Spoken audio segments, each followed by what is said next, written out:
আসসালামু আলাইকুম, সবাই একটু কমেন্টে জানিয়ে দাও ভাই আর ভয়েস ঠিক মতো শুনতে পাচ্ছ কিনা এবং স্ক্রিনে লেখা ঠিক মতো দেখতে পাচ্ছ কিনা। সবাই একটু কমেন্টে জানিয়ে দাও ভাই আর ভয়েস ঠিক মতো শুনতে পাচ্ছ কিনা এবং স্ক্রিনে লেখা ঠিক মতো দেখতে পাচ্ছ কিনা। ওকে ফাইন, আশা করি সব ঠিকঠাক মতো শুনতে পাচ্ছ এবং দেখতে পাচ্ছ। আচ্ছা, আজকে কিন্তু রেজাল্ট দিল তোমাদের কত ব্যাচ, দুই ব্যাচ বড় ভাই আপুদের। এইচএসসি 23 ব্যাচের রেজাল্ট দেখছো কেউ? রেজাল্ট কেমন হয়েছে সিনিয়র ভাই আপুদের? রেজাল্ট কিন্তু আগের চেয়ে অনেক কমছে। এটাই হবে তোমাদের ব্যাচে, এটা আরো বেশি হবে কারণ ফুল সিলেবাস তো। তো আমরা ধারণা করতেছি, এই যে এতক্ষণ এটা নিয়ে সময় কাটাইলাম যে রেজাল্টগুলো অ্যানালাইসিস করতেছিলাম আমাদের গ্রুপগুলোতে যারা স্টুডেন্টসরা ছিল। মোটামুটি গতবারের অর্ধেক পুরো রেজাল্ট, মানে ওভারঅল মার্কসও কমছে, জিপিএ 5-এর সংখ্যাও কমছে। তো আলটিমেটলি তোমাদের ক্ষেত্রেও এরকম কিছু হইতে পারে। এটা ভালো, খারাপ না, আমি বলবো যে এটা যে খারাপ তা না। কারণ রেজাল্ট কমলে অ্যাকচুয়ালি ধরো বুয়েটে 18,000 আগেও পরীক্ষা দিতে পারতো, এখনও 18,000-ই পরীক্ষা দিতে পারবে। আগে 93% মার্কস পর্যন্ত কাট মার্কস থাকলে এখন হয়তো কাট মার্কসটা একটু কমবে। হ্যাঁ, তো 25 ব্যাচেও এই জিনিসটা আরও বেশি ঘটবে কারণ ফুল সিলেবাসে এমনিতেই অনেকে এত মার্কস পাবে না, মানে একটু কম পাবে আর কি। তো এই কারণে আমি বলবো এটা যারা ভালো ছাত্র, বিশেষ করে যারা রেগুলার ছাত্রছাত্রী আছো, তাদের জন্য বেশ সুবিধা। কারণ সিলেবাসটা অনেক বড়, তোমরা জাস্ট পড়লেই দেখবা যে তোমরা যে মার্কস পাচ্ছ সেই মার্কসে কাজ হয়ে যাচ্ছে, মানে সেই মার্কসে তুমি বুয়েট প্রিলি বলো বা যে কোনো অ্যাডমিশন টেস্টে বসতে পারবা। বাট যারা একটু ইরেগুলার হয়ে যাবা বা ইরেগুলার আসো, তাদের জন্য একটু প্রবলেম হতে পারে। কারণ স্বাভাবিক, ফুল সিলেবাসে সবগুলো মার্কস পাওয়া চারটেখানের কথা না। 90% মার্কস পাওয়া কিন্তু বিরাট চ্যালেঞ্জিং ফুল সিলেবাসে। কারণ এই এটা একটা কথা কিন্তু, মানে জানো হয়তো যে মার্কস 70 থেকে 75 বানাইতে যে পরিমাণ কষ্ট করতে হয়, ধরো তুমি 70 মার্কস পাইতে, ওইটা থেকে তুমি 75 মার্কস পাইতে চাও, যে পরিমাণের কষ্ট তোমার বাড়াইতে হবে। 75 থেকে 80 পাইতে কিন্তু তোমার তার দ্বিগুণ কষ্ট বাড়াইতে হবে। 80 থেকে 85 পাইতে তোমার আরো দ্বিগুণ, 85 থেকে 90 আরো দ্বিগুণ, অ্যান্ড 90-এর উপরে পাওয়া মিন্স আরো 3-4 গুণ, মানে অনেক গুণ বেশি পরিশ্রম বাড়াইতে হয়। কারণ তখন তুমি আসলে কিছু বাদ দিতে পারবা না, যে এই চ্যাপ্টারের এই অংশটা বাদ দিব পারবা না, কারণ একটা এমসিকিউ চলে গেলেই তো নাম্বার চলে যাবে, একটা জ্ঞান অনুধাবন চলে গেলেই তো নাম্বার চলে যাবে। সো ফুল সিলেবাস হলে তোমাদের ব্যাচের ক্ষেত্রে আমার যেটা ধারণা, যেহেতু এখন অলরেডি ওই ট্রেন্ডটা শুরু হয়ে গেছে। আগে যেটা হয়তো যে গভর্নমেন্ট চাইতো যে রেজাল্টটা বাড়ুক বাড়ুক বাড়ুক, বাট এখন মোটামুটি স্টেবল করতে চাচ্ছে যে না, যেটা অ্যাকচুয়াল রেজাল্ট সেটাই হোক, গ্রেস দিয়ে নাম্বার বাড়ানো ওই জিনিসটা কিন্তু আস্তে আস্তে কমে আসবে। এইচএসসি লেভেলে এই জিনিসগুলো কিন্তু অনেক কম।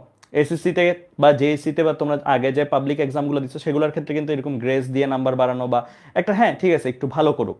বাট এইচএসসি তুমি এখন অলরেডি সিনিয়র, গভর্নমেন্টের কিন্তু দায়িত্ব না সবাইকে এইচএসসি পাস বানানো, গভর্নমেন্টের দায়িত্ব হচ্ছে সাক্ষরতার হার বাড়ানো, আর সাক্ষরতার হার কিন্তু 5 পাস হইলেই হয়েছে। তো এরপরের অংশটা কিন্তু সম্পূর্ণ নিজের। কেউ যদি এখন ইঞ্জিনিয়ার হইতে চায়, এটা এমন না যে গভর্নমেন্ট দায়িত্ব নিছে সবাইকে ইঞ্জিনিয়ার বানানোর বা গভর্নমেন্ট দায়িত্ব নিয়েছে সবাইকে ডাক্তার বানানোর। ওইটা সম্পূর্ণ নিজের তাগিদে নিতে হবে, অ্যান্ড রেজাল্টটাও ওই রকমভাবে আসবে। অ্যান্ড এভাবে হলে অ্যাকচুয়ালি প্রত্যেকটা মার্কস ফাইট করেই অ্যাচিভ করতে হবে, অ্যান্ড বেশ পড়াশোনা করে অ্যাচিভ করতে হবে। তো তোমরা যারা যারা এই 25 ব্যাচে আসো, তোমাদের সিনিয়র ভাইয়া আপুদের রেজাল্ট থেকে শিক্ষা নাও যে আমাদের ব্যাচেও এরকম রেজাল্টের ডাউনফল হবে। A+ ঘরে ঘরে হয়তো যেটা অলরেডি চলে আসছিল যে সবাই A+ পায় পরীক্ষা দিলেই, ওই কালচারটা থেকে হয়তো দূরে সরে আসবো।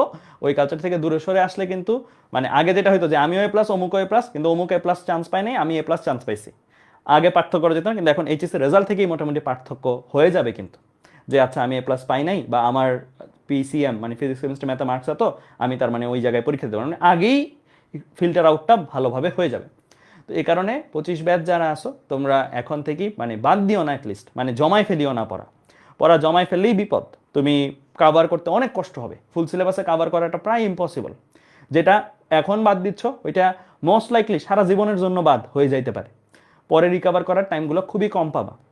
তো পড়া বাদ দিবা না, একবারেই বাদ দিবা না, কোনো চ্যাপ্টারের কোনো অংশ বিশেষ একবারই বাদ দিবা না, সব পড়বা, ঠিক আছে?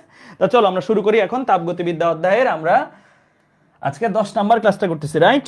সো চলো আমরা মোটামুটি শুরু করে দেই তাপগতিবিদ্যা অধ্যায়টা। আচ্ছা, আমরা তাপগতিবিদ্যার একটা ম্যাথ দিয়ে শুরু করব, গত ক্লাসের কনসেপ্টের একটা ম্যাথ, এই ম্যাথটা করে দেন আমরা আজকে নতুন কনসেপ্টে ঢুকবো। হ্যাঁ, সবাই একটু এই ম্যাথটা তুলে ফেলো ভাইয়া, ফাস্ট এই ম্যাথটা একটু ফাস্ট তুলে ফেলো, সবাই একটু ফাস্ট তুলে ফেলো, তোলা হলে আমাকে বলিও, সবাই তোলা হলে আমাকে বলিও। আমি বলছো ভাইয়া আমার ম্যাথ টার্গেট, কিন্তু অপশনাল ম্যাথ নিয়েছি, এটাতে কোনো সমস্যা হবে কিনা? নর্মালি সমস্যা হয় না, তারপরও আমি বলবো মানে ম্যাথ অপশনাল না নেওয়াই ভালো, ম্যাথ মেইন নিয়ে বায়োলজি অপশনাল নেওয়া ভালো, কারণ মেডিকেলের ক্ষেত্রে কোনো প্রবলেম হয় না আসলে এই জায়গায়। বুয়েটের ক্ষেত্রেও প্রবলেম হয় না যতটুকু জানি আমি।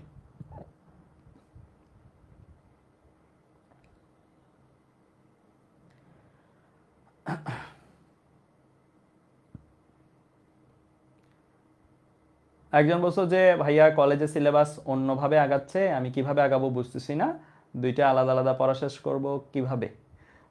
এর জন্যই আসলে আর্কাইভ ক্লাসগুলো দেওয়া। সো আর্কাইভ ক্লাসগুলো ধরে তোমরা আগাও, সেই কারণে আর্কাইভ ক্লাসগুলো ধরে আগাইলে তোমাদের আসলে ওই গ্যাপটা আর থাকবে না কলেজ আর আমাদের এখানে।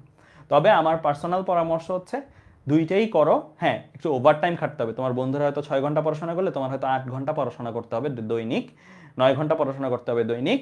কিন্তু এটা করতে পারলে, দুইটা সাইডই যদি কাভার করতে পারো, এটা সামনে অনেক সুফল পাবা, সামনে অনেক সুফল পাবা। কারণ আমি তোমাদের বলছিলাম হয়তো কলেজে কিন্তু শেষ দিকে যে একটা টান দিবে, লাস্টে একটা টান দিবে, মানে লাইক এক ক্লাসে এক চ্যাপ্টার শেষ, 2 ক্লাসে এক চ্যাপ্টার শেষ, এরকম একটা সিচুয়েশন হবে। তখন কিন্তু তুমি চাইলেও শেষ করতে পারবে না। সো একটু অ্যাডভান্স থাকা, কলেজের থেকে একটু অ্যাডভান্স থাকা, অবশ্যই অবশ্যই টার্গেট নিবা। মানে কলেজের গতিতে পড়াশোনা কন্টিনিউ করতে না বলবো, কলেজের থেকে একটু অ্যাডভান্স গতিতে পড়াশোনা করবে, ঠিক আছে?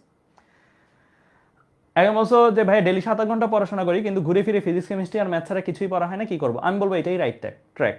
যদি ফিজিক্স কেমিস্ট্রি ম্যাথ বায়োলজিটা একটা দিন দিয়ে দিও সপ্তাহে, এই 4টা সাবজেক্ট পড়ে, এটাই right track. Bangla English ICT কেউই আসলে সপ্তাহে দৈনিক রুটিন করে পড়ে না।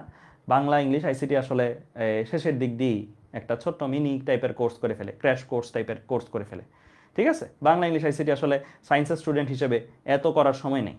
হ্যাঁ, ফিজিক্স কেমিস্ট্রি ম্যাথ বায়োলজিও শেষ করতেছি, এটাই অনেক ভালোভাবে শেষ করা।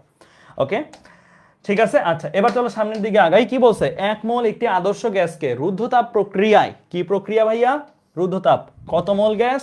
1 মোল গ্যাস। কি দেওয়া আছে? n = 1 মোল। হ্যাঁ, প্রক্রিয়া সংনমিত, সংনমিত মানে সংকুচিত, হ্যাঁ সংকুচিত করা হয়েছে। সংকুচিত করলে কৃতকাজের পরিমাণ বের করো, মানে রুদ্ধতাপ প্রক্রিয়ায় আমার কৃতকাজ মানে ডেল ডাব্লিউ কত জানতে চাইছে, হ্যাঁ, সংকুচিত করার জন্য। গ্যাসটির প্রাথমিক চাপ আর আয়তন, প্রাথমিক চাপ মিন্স P1, প্রাথমিক আয়তন মিন্স V1, অন্তিম আয়তন, অন্তিম আয়তন মানে শেষ আয়তন V2, স্থির আয়তনে গ্যাসটার মোলার আপেক্ষিক তাপ মানে CV দেওয়া আছে। তাহলে দেখো ঘটনাটা কি, আমাকে রুদ্ধ তাপ প্রক্রিয়ায় কৃত কাজ জানতে চাইছে, ঠিক আছে? ওকে ফাইন, আমরা সবাই তো এটা সূত্র শিখছি তাই না? Del W is equal to, দুইটা সূত্র শিখছিলাম আমরা, মনে করে দেখো দুইটা সূত্র শিখছিলাম। একটা সূত্র শিখছিলাম 1/1 minus gamma P2 V2 minus P1 V1, এটা একটা সূত্র শিখছিলাম। আরেকটা সূত্র শিখছিলাম কি? আরেকটা সূত্র শিখছিলাম এটা NR divided by 1 minus gamma T2 বিয়োগ T1। হ্যাঁ, বলো তো কোনটাতে যাওয়া ওয়াইজ হবে? কোন সূত্রটাতে যাওয়া ওয়াইজ হবে? এটাতে যাওয়া ওয়াইজ হবে নাকি এটাতে যাওয়া ওয়াইজ হবে? এটাতে যাওয়া ওয়াইজ হবে, কারণ আমার ম্যাক্সিমাম P1 V1 এই রিলেটেড ডাটাগুলো দেওয়া আছে। তাহলে আমি আর এটাতে যাচ্ছি না। হ্যাঁ, এটাই, এটা ইঞ্জিনিয়ারিং লেভেলের ম্যাথ। হ্যাঁ, তাই এটাকেও সূত্র হিসেবে মনে রাখতে বলছিলাম তোমাদের যখন লিখে দিছিলাম। এই সূত্রতে আমরা চলে যাব। হ্যাঁ, এই সূত্রতে গেলে কি কি মিসিং আছে ভাইয়া? এই সূত্রতে গেলে মিসিং আছে ডেল ডাব্লিউ তো বের করতে হবে ফাইনালি, এটাই তো আমার ফাইনালি চাইছে, ফাইনালি তো এই জিনিসটা চাইছে। এই সূত্রটাতে গেলে আমার P1 V1 দেওয়া আছে, V2 দেওয়া আছে, P2টা মিসিং আছে, গামাটা মিসিং আছে। এই দুইটা কোনোভাবে বের করে ফেলতে পারলেই জব ডান। এই দুইটা কোনোভাবে বের করে ফেললেই আমার কাজ শেষ। তো চলো এই দুইটা বের করার সন্ধানে নামি। এই দুইটা যদি বের করতে চাই আমি, এই দুইটা বের করতে চাই, প্রথমে গামা নির্ণয় করি। গামা কিভাবে বের করা যায়? যেহেতু সিবি দেওয়া আছে, সিবি যদি দেওয়া থাকে তাহলে আমরা সিপি বের করতে পারবো না। আমরা সবাই জানি CP minus CB is equal to R. তাহলে সিপি বের করা যাবে, কিন্তু সিপি ইজ ইকুয়াল টু কত? CB plus R, CB plus R. হ্যাঁ, সিবি এর ভ্যালু কত? সিবি এর ভ্যালু হচ্ছে 3/2 আর, ঠিক আছে? আর এমনিতে একটা আর আছে, তাহলে অতএব সিপিটা কত আসবে? আর কমন নিলে 3/2 প্লাস 1, 3/2 প্লাস 1 মানে 3 যোগ 2 ডিভাইড বাই 2, মানে ক্যালকুলেটর করতে পারো, 5/2 আসবে, 5/2 আসবে, 5/2 সিপি এর ভ্যালু আসছে। সিপি এর ভ্যালু কত আসতেছে? 5/2 আর, ঠিক আছে? বুঝতে পারছো? 5/2 আর আসছে, এই যে দুটো যোগ করছি, ঠিক আছে? আচ্ছা, এখন আমার লাগবে কাকে? গামাকে। এই যে গামাটাকে দরকার। গামা ইজ ইকুয়াল টু কত? CP by CV, right? CP by CV. এখন আমি সিপিও জানি, সিবিও জানি, দুইটা ভাগ দিয়ে দিব। 5/2 আর আছে, আর সিবি হচ্ছে 3/2 আর। তাহলে আর আর তো কাটাকাটি, অ্যান্ড বাই টু গুলাও কাটাকাটি, কাটাকাটি গেলে থাকবে কি? 5/3। সুন্দর মতন থাকতেছে কত 5/3। বাস গামার সন্ধান হয়ে গেছে, গামার খুঁজতেছিলাম, গামা পেয়ে গেছি। হ্যাঁ ঠিক আছে, ওকে ফাইন। এবার আমরা আসবো, আমাদের আরেকটা জিনিস বের করা দরকার, সেটা হচ্ছে কি P2। P2টাকে বের করা, এটা তো চলে আসবে। কি প্রক্রিয়া ভাইয়া? রুদ্ধতাপ প্রক্রিয়া। রুদ্ধতাপ প্রক্রিয়ার জন্য, রুদ্ধতাপ প্রক্রিয়া, তাই না? রুদ্ধতাপ প্রক্রিয়ার জন্য পি আর ভি এর রিলেশনশিপ আমরা সবাই শিখছি না? P1 V1 to the power gamma is equal to কত? P2 V2 to the power gamma, right? তো আমরা এখানে ভ্যালুগুলো সাবস্টিটিউট করে দিলেই আসলে কাজ শেষ। হ্যাঁ, আমার লাগবে কাকে? P1 P2 কে, বাকি সব কিন্তু পাচ্ছি। তো P1 এর ভ্যালু কত ভাইয়া? P1 এর ভ্যালু হচ্ছে 10 টু দি পাওয়ার 5। ঠিক আছে, P1 এর ভ্যালু দিলাম। V1 এর ভ্যালু কত? 6। আচ্ছা, এক পাশে নিয়ে নিবা। আচ্ছা এক পাশে নিয়ে নাও আগে, কারণ গামা আছে তো পাওয়ার, পরে বসাও মানগুলা। এক পাশে নিয়ে নাও আগে। হ্যাঁ, তাহলে তুমি এই পাশে যদি নিয়ে নাও V1/V2 whole to the power gamma, ঠিক আছে, এক পাশে নিয়ে নিছে। আর এই পাশে কি? P2/V1। এখন তুমি ভ্যালুগুলো বসো। তাহলে এই V1/V2, V1 এর ভ্যালু কত? V1 এর ভ্যালু হচ্ছে 6। লিটারে আছে, লিটারেই থাকো, কারণ উপরে নিচে একক চেঞ্জ করেও লাভ নেই, কাটাকাটি যাবে আলটিমেটলি। মিটার কিউবে নিলেও কাটাকাটি যাবে। V2 এর ভ্যালু কত? 2। ঠিক আছে, 6/2 whole to the power gamma. Gamma কত? অলরেডি বের করছি, 5/3। 5/3 is equal two P2/P1। P2 আমার বের করব, P1 এর ভ্যালু দেওয়া আছে 10 টু দি পাওয়ার 5। তাহলে আমার এখান থেকে সবই জানি, P2টা চলে আসবে না ভাইয়া? P2টা চলে আসবে। P2টা বের করে ফেলো, কত আসে? P2টা বের করে ফেলো, কত আসে দেখো।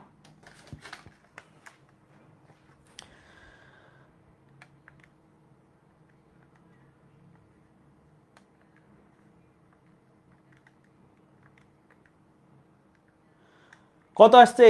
আমার চলে আসছে 6.24 into 10 to the power 5।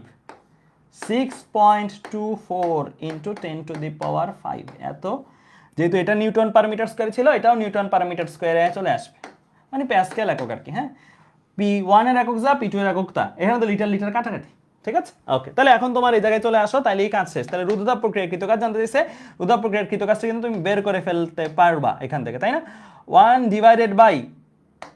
1/1 minus, একটু এই পাশে লিখি, একটু বড় হবে তো। 1/1 মাইনাস কত? 5/3। হ্যাঁ, P2 এর ভ্যালু কত? P2 এর ভ্যালু হচ্ছে 6.24 ইন্টু 10 টু দি পাওয়ার 5। হ্যাঁ, V2 এর ভ্যালু কত? V2 মিন্স হচ্ছে 2 লিটার। এইখানে কিন্তু তুমি যখন আবার লিখবা, লিটারকে লিটারে লিখতে পারবে না, যেহেতু এটা এস এককে লিখছো, এটা তো আর কাটাকাটি যাবে না, এটাতে তোমার কিসে নিয়ে নিতে হবে?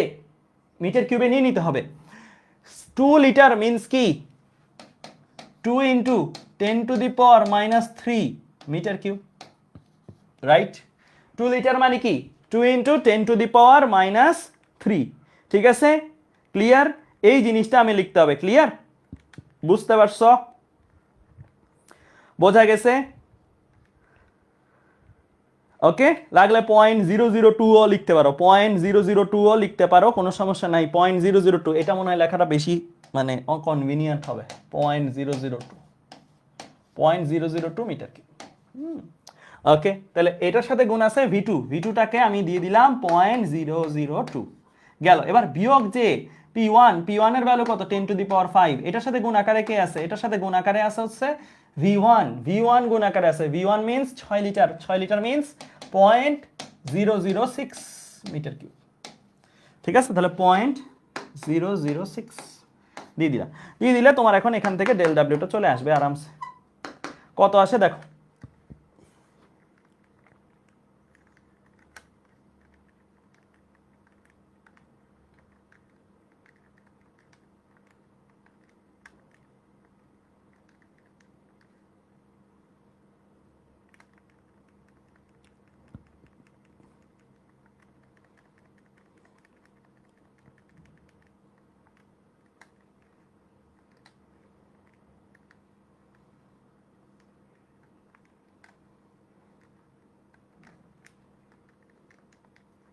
কত আসছে ভ্যালু?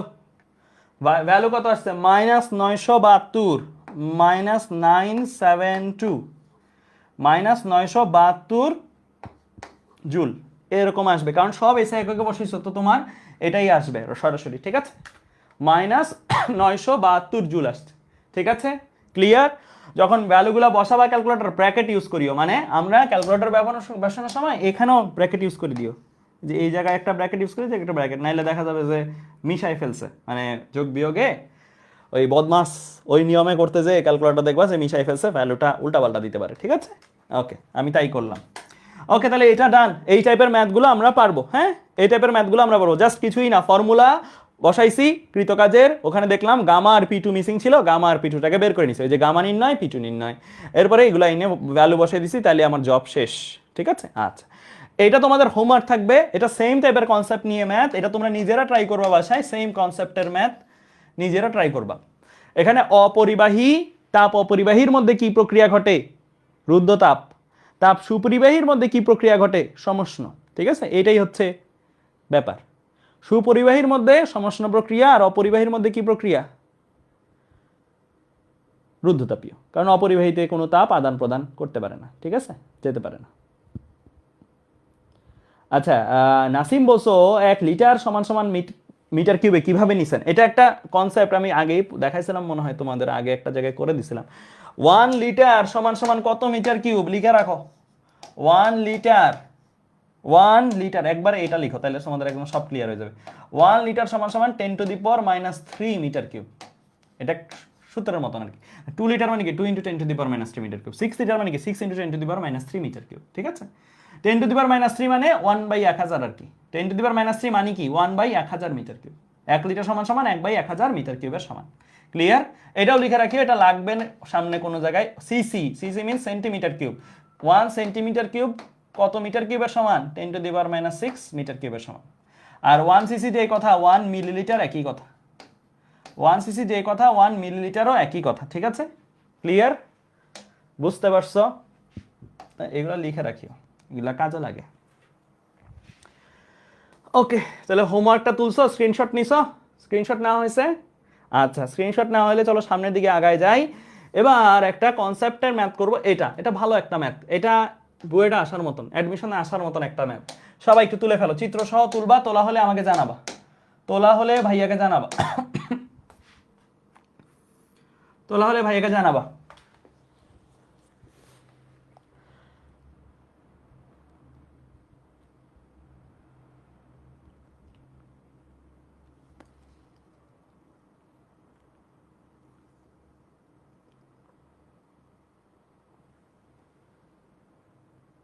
বোরহান বলছো আর্কাইভে স্থির তৈরি নাই। আচ্ছা ঠিক আছে, এটা দেখতেছি। অপূর্ব দাদা নিবে তো এটা? অপূর্বদের সাথে কথা বলে আমি দেখতেছি। সো ভাইয়া, থার্মোডাইনামিক্স চ্যাপ্টারের এই রুলস কি সব গ্যাসের জন্য প্রযোজ্য? আমাদের থার্মোডাইনামিক্স এই চ্যাপ্টারটার মধ্যে সিস্টেম হিসেবে নর্মালি গ্যাসকেই কনসিডার করা হয়। যদিও আমি বলবো পানিতেও এটা প্রযোজ্য। পানি, পানি কর্তৃক সৃষ্ট বাষ্প, সেখানেও প্রযোজ্য এই সূত্রগুলা। তবে বয়েলের সূত্র বা ওগুলা না, মানে del Q equal to del U plus del W, এটা আমরা বাষ্পের ক্ষেত্রেও ইউজ করতে পারবো।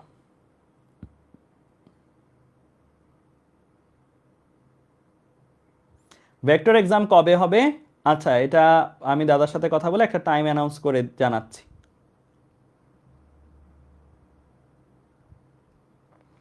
বলছো ভাইয়া আমাদের সাইকেল ভিত্তিক মেগা এক্সাম হবে? সাইকেল ভিত্তিক না, সাইকেলের চ্যাপ্টার ভিত্তিক মেগা এক্সাম হবে। যেমন এইখানে তাপগতিবিদ্যার উপরে একটা হবে, স্থির তড়িতের উপরে একটা হবে, চলতড়িতের উপরে একটা হবে। তিনটাই কিন্তু হেভি ওয়েট চ্যাপ্টার অনেক।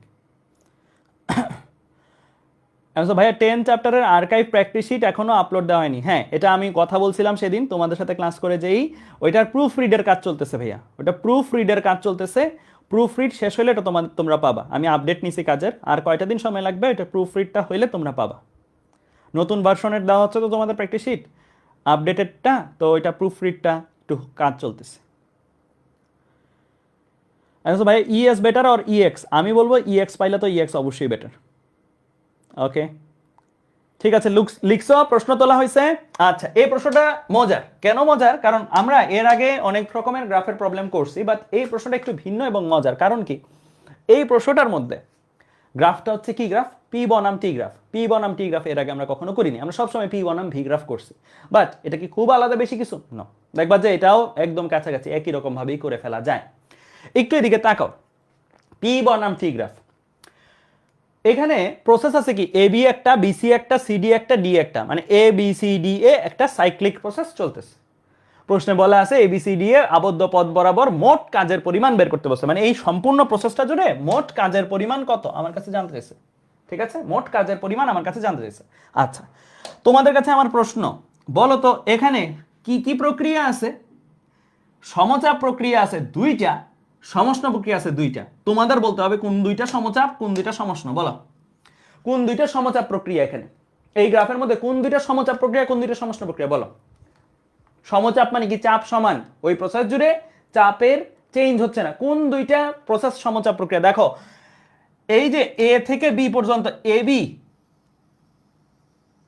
এটা কি প্রক্রিয়া? এটা কি প্রক্রিয়া? সমচাপ প্রক্রিয়া। এটা একটা সমচাপ প্রক্রিয়া। এই প্রক্রিয়া জুড়ে চাপের মান বাড়েও না কমেও না। এ বিন্দুরও চাপ 3p0, বি বিন্দুরও চাপ 3p0, এ আর বি বিন্দুর মধ্যে যারা আছে সবারই চাপ 3p0। একইভাবে সিডি, এটা কি প্রক্রিয়া? এটাও ভাইয়া একটা সমচাপ প্রক্রিয়া। তাহলে দুইটা সমচাপ প্রক্রিয়া আমরা আঁকলাম। আচ্ছা, এরপরে আসো আর কি আছে? আর দুইটা সমষ্ণ প্রক্রিয়া আছে, যেমন বিসি। বিসি কি প্রক্রিয়া ভাইয়া? একটা সমষ্ণ প্রক্রিয়া, তাই না? আর ডিএ কি প্রক্রিয়া? একটা সমষ্ণ। কেন সমষ্ণ বলতেছি? কারণ এই বিসি বলো বা ডিএ বলো, যেমন বিসি, বিসি এর সি বিন্দুর তাপমাত্রা কত? 3t0। বি বিন্দুর তাপমাত্রা কত? 3t0। বি আর সি বিন্দুর মাঝখানে যদি আরো কয়েকটা বিন্দু থাকে সেগুলোর তাপমাত্রার মানও 3t0। ঠিক আছে, একইভাবে ডিএ এটাও কি, ডিএ এটাও কি সমষ্ণ। সময় আয়তন বলছে একজন, না না সময় আয়তন হবে না, সময় আয়তন এটা তো আয়তন নাই তো গ্রাফে, কেমনে বুঝবা তুমি আয়তন? এগুলো তো তাপমাত্রা, এটা তো পি বনাম টি গ্রাফ, পি বনাম ভি না তো এটা। ঠিক আছে, আচ্ছা তাহলে আমরা দুইটা করে প্রক্রিয়া পাইলাম। আমরা যদি, আমাদের কি দরকার? পুরো প্রসেস জুড়ে কৃত কাজ না, সম্পূর্ণ সাইকেল লিখে ফেলো একটু। সম্পূর্ণ সাইকেলে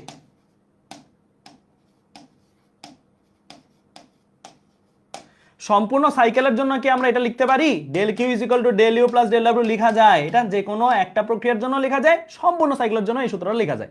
আমার কাকে লাগবে? ডেল ডাব্লিউ কে লাগবে। তোমাদেরকে কি এই জিনিসটা শিখাইছিলাম ভাইয়া যে সম্পূর্ণ সাইকেলে বা পূর্ণ সাইকেলে ডেল ইউ এর মান 0 হয়?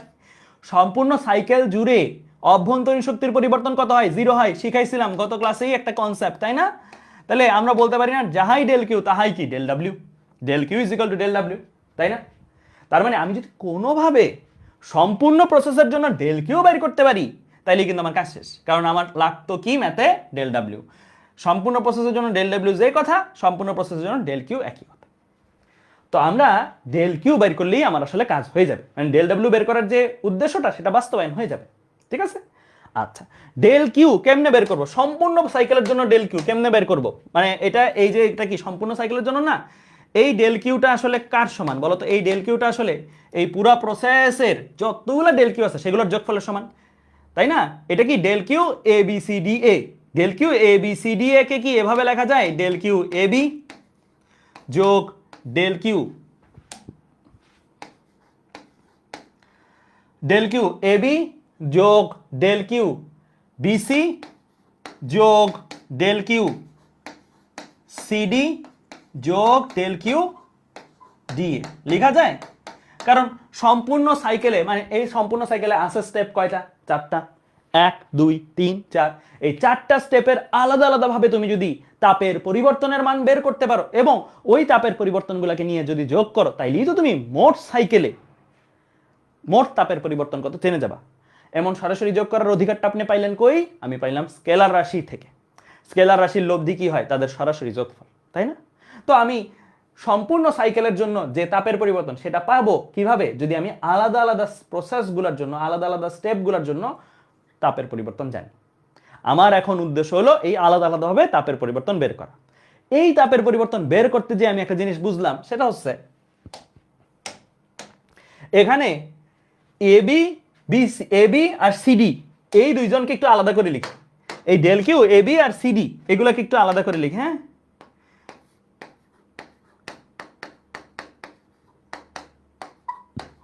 কারণ কি? একই জিনিস যোগই করছি, একটু আলাদা করে লিখছি। কারণ কি? এরা কি প্রক্রিয়া? এরা সমচাপ প্রক্রিয়া। এবি আর সিডি কি প্রক্রিয়া? সমচাপ প্রক্রিয়া। এটা তো সমচাপ প্রক্রিয়া, তাপের পরিবর্তনের মানগুলো। আর আর দুইটা প্রসেস কে কে আছে, বিসি আর ডিএ,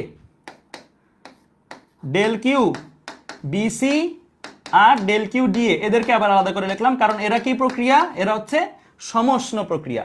আমি সমচাপ প্রক্রিয়ায় তাপের পরিবর্তন বের করব এবং সমষ্ণ প্রক্রিয়ায় তাপের পরিবর্তন বের করব। তো চলো করা শুরু করে দিই।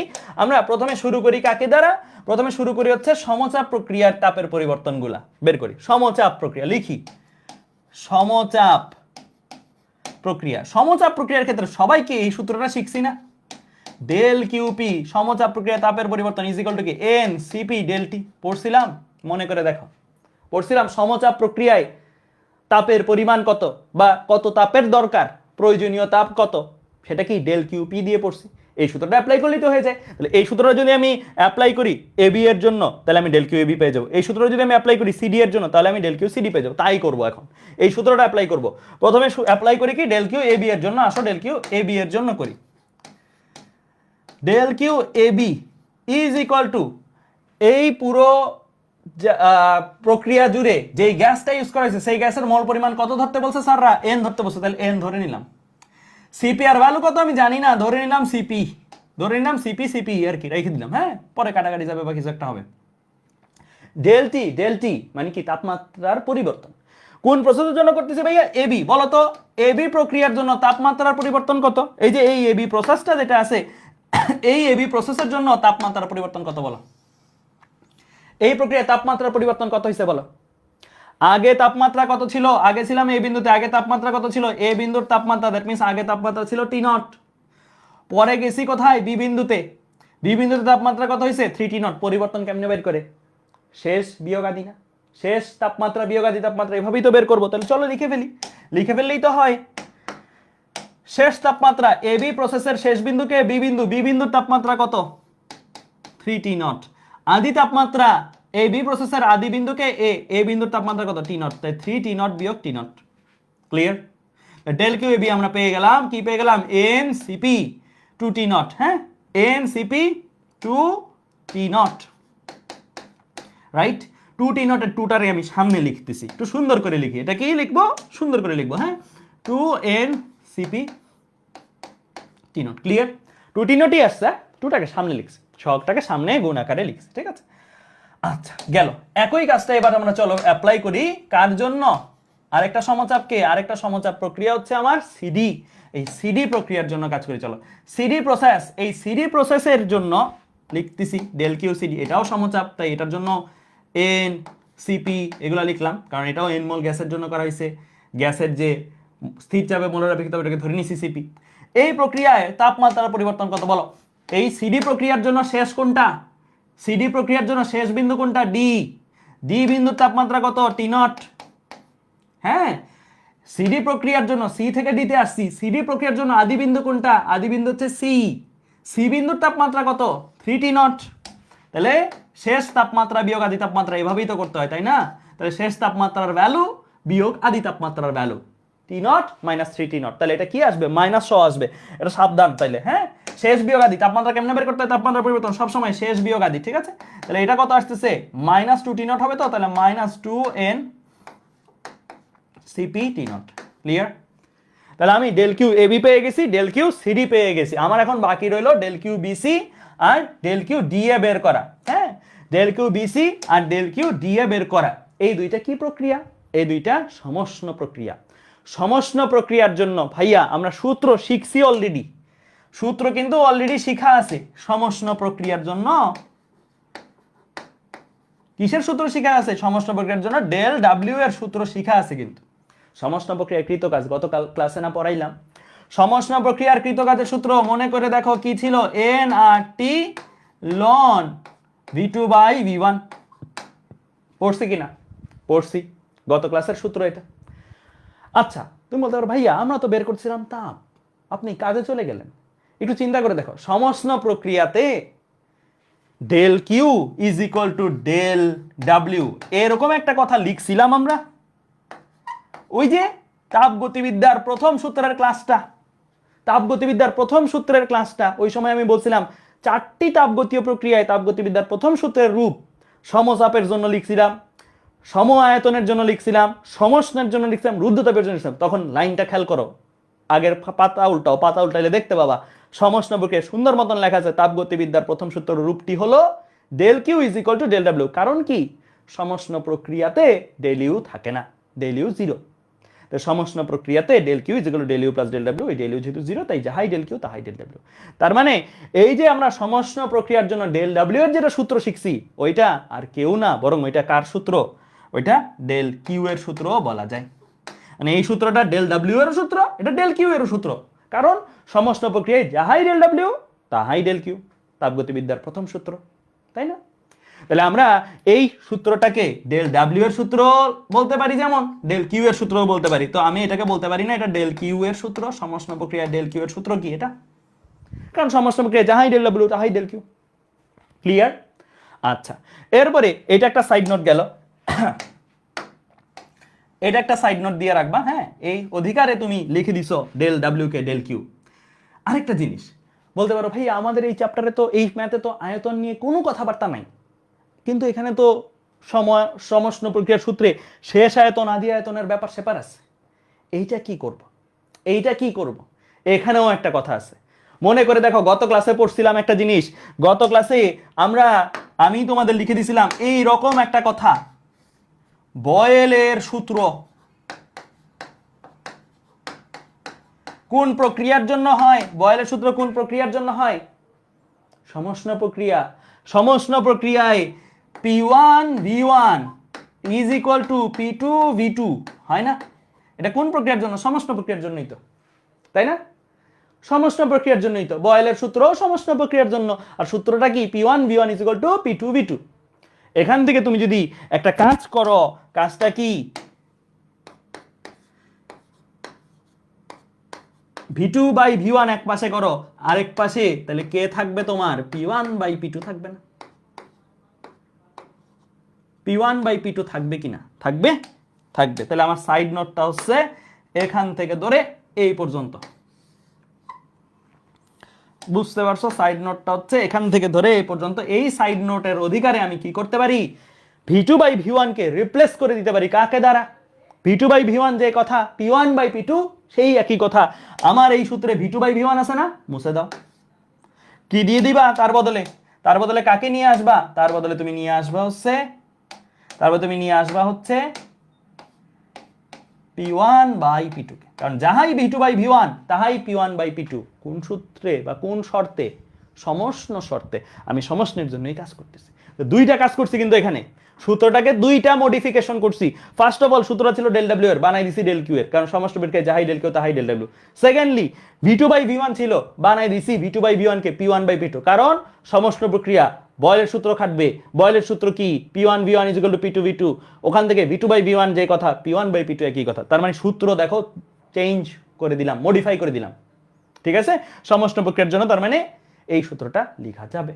এখন আমার ম্যাথের জন্য আমি রেডি, কারণ এই ম্যাথে চাপ নিয়ে কাজ কারবার, আমারও চাপ নিয়ে সূত্র।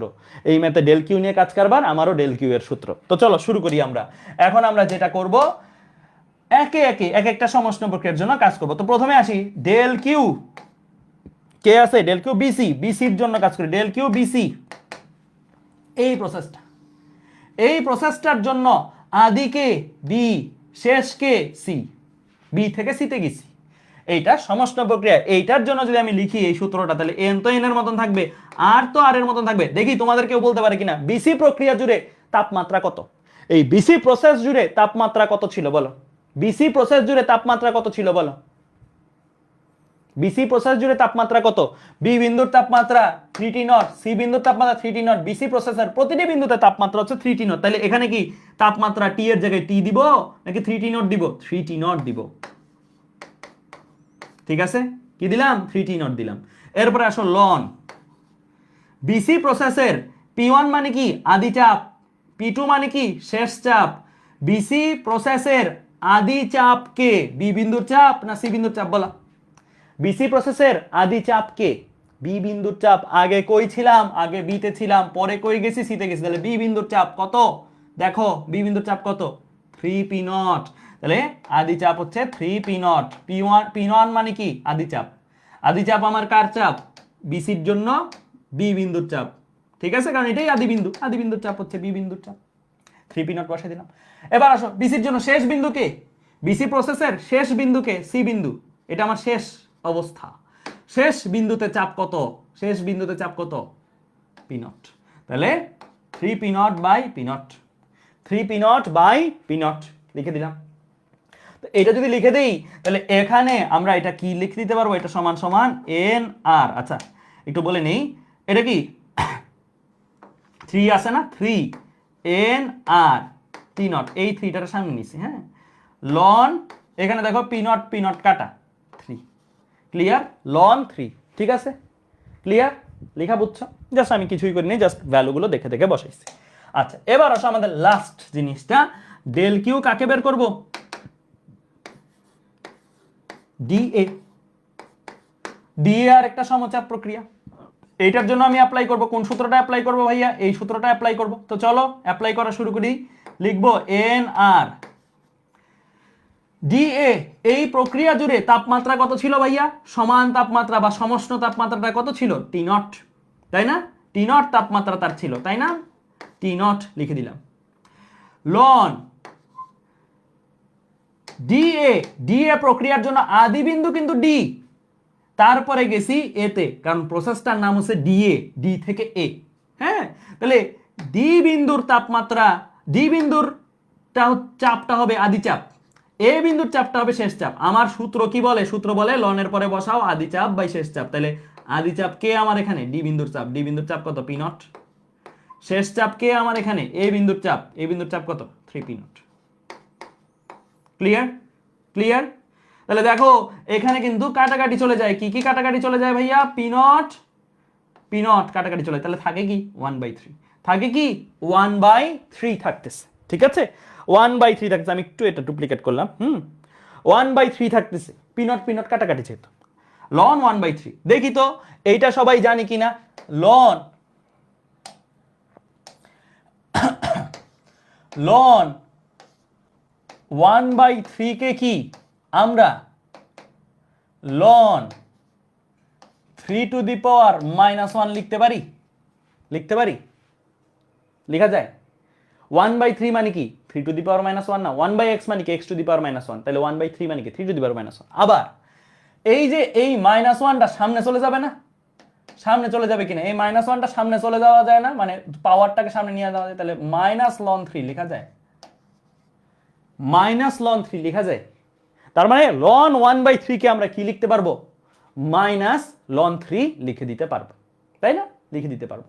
তো আমরা তাই করতেছি যে ln 1/3 কে -ln3 লিখবো। হ্যাঁ, তাহলে এখানে ln 1/3 আছে না, এটার -ln3 যদি লেখো তাহলে একবারে ভাই একটু এই পাশে লিখতেছি -nr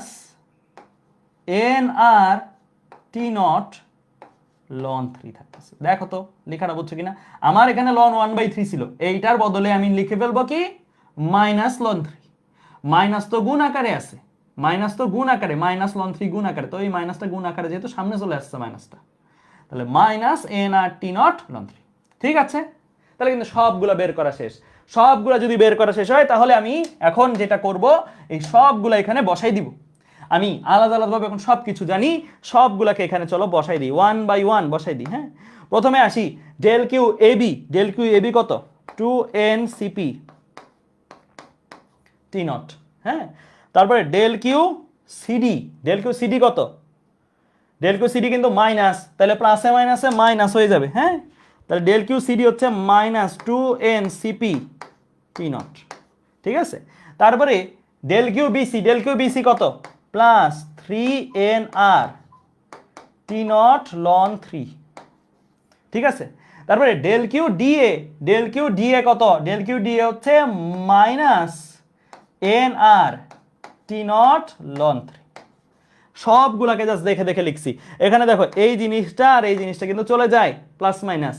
এখানে 3nr t0 ln3 আছে, এখানে -nrt, মাইনাস কিন্তু এটা, হ্যাঁ, -nr t0 ln3 আছে। তাহলে দেখো ঘুরাই ফিরে জিনিস কিন্তু একই, nr t0 ln3, nr t0 ln3। তিনটা nr t0 ln3 থেকে একটা nr t0 ln3 বাদ গেলে থাকবে কি? দুইটা nr t0 ln3 থাকবে। তাহলে থাকতেছে কি? 2nr টি নট লন 3 শেষ। ক্লিয়ার? তাহলে এইটা হচ্ছে অ্যান্সার। এটা কাকে পাইলাম আমরা? ডেল কিউ কে পাইলাম। এটা কাকে পাইলাম? ডেল কিউ কে পাইলাম। আবার দেখে আসছি যাহাই ডেল কিউ তাহাই ডেল ডাব্লিউ, যাহাই ডেল কিউ তাহাই ডেল ডাব্লিউ। তার মানে এটা কাকে পাইলাম আমরা? এটা আসলে পুরো প্রক্রিয়ার জন্য ডেল ডাব্লিউ কে পাইলাম। সম্পূর্ণ প্রসেসের জন্য ডেল কিউ যে কথা, সম্পূর্ণ প্রসেসের জন্য ডেল ডাব্লিউ সে একই কথা। ক্লিয়ার? বুঝছ? ক্লিয়ার? তাহলে এইটা হচ্ছে একটা অ্যাডমিশন স্ট্যান্ডার্ড ম্যাথ। অনেকগুলো কনসেপ্ট কিন্তু ক্লিয়ার হয়েছে এই ম্যাথটার মাধ্যমে। ঠিক আছে? বুঝছ? সবাই লেখা হলে বলিও, সবাই লেখা হলে বলবা। ঠিক আছে? এটা অ্যাডমিশন স্ট্যান্ডার্ড ম্যাথ একটা। একবার নিজে দেখবা বাসায়, বাসায় একবার নিজে দেখবা, দেখবা যে সব পানির মতন পরিষ্কার। বুঝছো? ঠিক আছে, এবার চলো সামনের দিকে আগে। একদম মান কেন নিলাম না, মান কেন নিলাম না মানে বুঝি নেই তোমার কথাটা। মান তো দেয় নাই প্রশ্নে, কই নিলাম বা কই নিলাম না, মান তো প্রশ্নে দেয়নি। প্রশ্নে যেভাবে দিছে সেভাবেই অ্যান্সারটা আনছি। ঠিক আছে? ওকে, ঠিক আছে। তাহলে চলো এবার সামনের দিকে আগাই। হ্যাঁ, আচ্ছা, এই পর্যন্ত বুঝে গেলাম। এখন আমরা যেটা পড়বো সেটা হচ্ছে তাপ ইঞ্জিন। ফাইনালি আজকে ইঞ্জিনে ঢুকবো। আজকে আমাদের টার্গেট হচ্ছে তাপ ইঞ্জিনটা পরে ফেলা। তাপ ইঞ্জিনটা খুবই সহজ একটা জিনিস, খুবই ছোট একটা জিনিস, খুব বড় কিছু না, একদম সোজা, পানির মতন সোজা বা পানির মতন তরল আর কি, এত ভালো একটা জিনিস। দেখো, তাপ ইঞ্জিনের সিস্টেম, সিস্টেম প্রথমত কি আমরা অলরেডি পড়ছি যে আমাদের এই আলোচনায় সিস্টেম নরমালি দুইটা ব্যবহার করা হয়। একটা হচ্ছে কি বেলুন ভর্তি গ্যাস, একটা হচ্ছে কি পিস্টনে নরনক্ষম পিস্টন সহ সিলিন্ডারে আবদ্ধ কিছু গ্যাস। তাপ ইঞ্জিনের বেলায় আমরা সাধারণত এই নরনক্ষম পিস্টন, যেটা নড়তে পারে, উপরে উঠতে পারে, নিচে নামতে পারে, সহ সিলিন্ডারে আবদ্ধ এই গ্যাসটাকে সিস্টেম হিসেবে কনসিডার করব। এটাকে তোমরা বইগুলোতে দেখবা সিস্টেমটাকে বাংলায় এই নামে ডাকা হয়, কার্যনির্বাহক বস্তু। সিস্টেম যে কথা, কার্যনির্বাহক বস্তু একই কথা। সিস্টেম আর কার্যনির্বাহক বস্তু দুইটা সিনোনিম। ঠিক আছে? মানে পারিভাষিক শব্দ আর কি, ট্রান্সলেশন আর কি একটা। তো এটাকে আমরা ব্যবহার করবো। তুমি বলতে পারো ভাই এই ইঞ্জিনের কাজ কি? আমি তোমাদের একটা সিম্পল কাজ বুঝাই দিই, তাহলে তোমরা বুঝে যাবা যে আসলে এই ইঞ্জিন দিয়ে কি কি করা যাবে। তোমরা ফার্মেসিতে তুলা কিনছো কখনো? তুলা ফার্মেসি থেকে তুলা কিনলে দেখবা যে ফার্মেসির যে ওই যে নীল কালারের প্যাকেটগুলো থাকে, তুলাগুলার যদি খোলো, খুললে দেখবা যে অনেক কম্প্যাক্ট অবস্থায় আছে, চাপ দিয়ে রাখা, মানে তুলাগুলো একদম খুবই ঘনভাবে চাপ দিয়ে প্যাকেটজাত করা। এটা কিভাবে করে নরমালি? এই জিনিসটা কিভাবে করে? অবশ্যই হাত দিয়ে ধরে চাপ দেয় না। তুলা তো গাছ থেকে যখন নেয়, যখন প্রক্রিয়াজাত করে, তখন তো আর এত কম্প্যাক্ট অবস্থায় থাকে না। এটা নিশ্চয়ই হাত দিয়ে কেউ চাপ দিয়ে লাগায় না, এটা নিশ্চয়ই কি করে, মেশিন দিয়ে প্রসেস করে। ওই যে চাপ দেওয়ার কাজটা তুমি এই তাপ ইঞ্জিনকে ছেড়ে দিতে পারো, এই তাপ ইঞ্জিন তোমার ওই কাজটা করে দিতে পারবে। তুমি তাকে মোল্ডে সুন্দরভাবে নিয়ে এটার মধ্যে বসায় দাও, ও ওই চাপটা দিতে পারবে, যেটা আমার হাত দিয়ে পসিবল না। এত বেশি চাপ দেওয়াটা হাত দিয়ে পসিবল না, এরকম একটা কাজ করতে হবে। কিভাবে করে একটু দেখি, একটু তোমাদের অ্যানিমেশন দেখাই নিয়ে আসি, তাহলে তোমরা বুঝতে পারবে। ঠিক আছে? অ্যানিমেশনটা ভাইয়া দেখাই নিয়ে আসি, তাহলে তোমরা বুঝতে পারবা।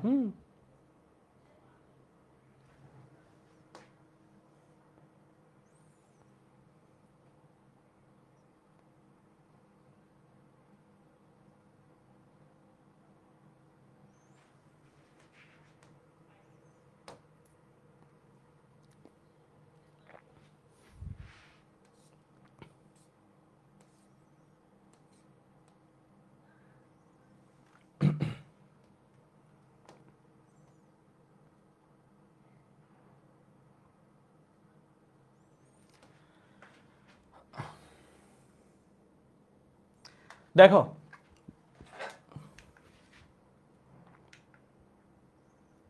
এটা আমি দেখাচ্ছি কিভাবে কাজ করে কি। হ্যাঁ, তো এটা তো নর্মালি সংকোচন প্রসারণ হবে, তাই না? এখানে তুমি যদি তাপ দাও, স্বাভাবিক গ্যাসটা আর এদিকে থাকবে না, গ্যাসটা প্রসারিত হয়ে পিস্টনটাকে উপরে ধাক্কা দিবে।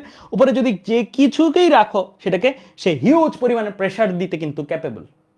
এই মেশিনটা কিন্তু এখানে তুমি যাকেই রাখো তাকে হিউজ পরিমাণে চাপ দেবে, কারণ উপরে তো একটা সলিড স্ট্রাকচার, সলিড একটা ফ্রেম। এখানে তুমি হাত রাখলে হাত দিয়ে চাপ দিয়ে একদম গলায় ফেলবে, এত চাপ দিতে পারবে এটা।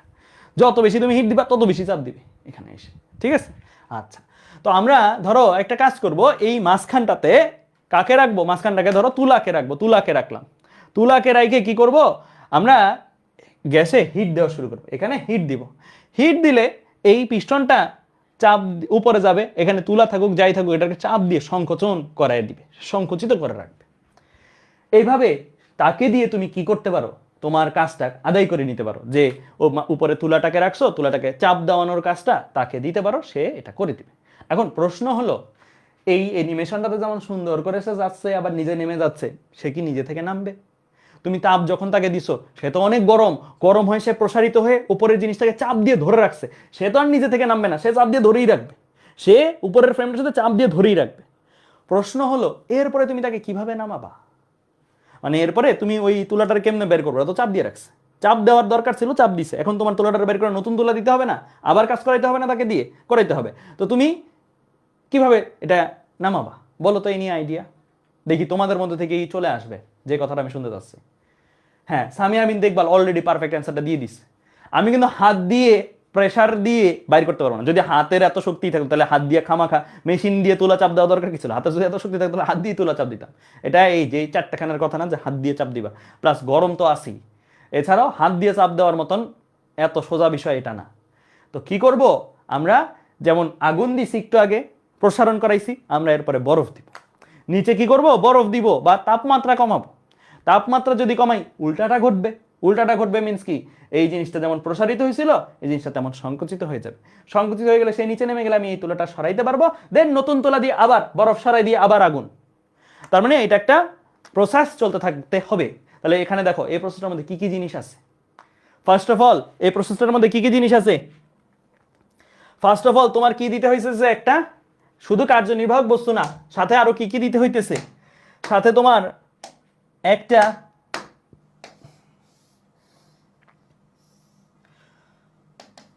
উচ্চ তাপমাত্রার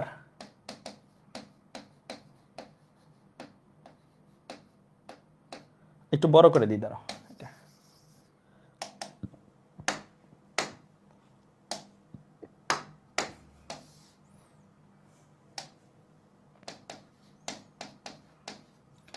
উচ্চ ধরে নাও T1, হ্যাঁ, উচ্চ T1 তাপমাত্রার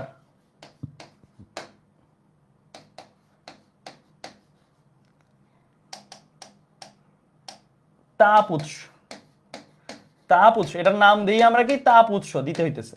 তাপ উৎসটার কাজ কি? ওইটা আগুন দেওয়াটা আর কি। হ্যাঁ, তাপ উৎস মানে একটা খুবই হাই টেম্পারেচার জিনিস তুমি যদি নিচে বসায় দাও, মানে এটাকে এটার উপরে নিয়ে বসাই দাও, তাহলে এটা গরম, তো এটার সাথে এটা যখন লাগবে এই তাপটা এর মধ্যে যাবে, এ প্রসারিত হবে, চাপ দেওয়ার কাজটা করবে। এটা যেমন লাগতেছে, সাথে আরেকটা কি লাগবে? সাথে আরেকটা বরফ টাইপের জিনিস লাগবে, মানে ঠান্ডা একটা জিনিস লাগবে, তাই না? নিম্ন তাপমাত্রা, নিম্ন তাপমাত্রা ধরো T2, নিম্ন T2 তাপমাত্রার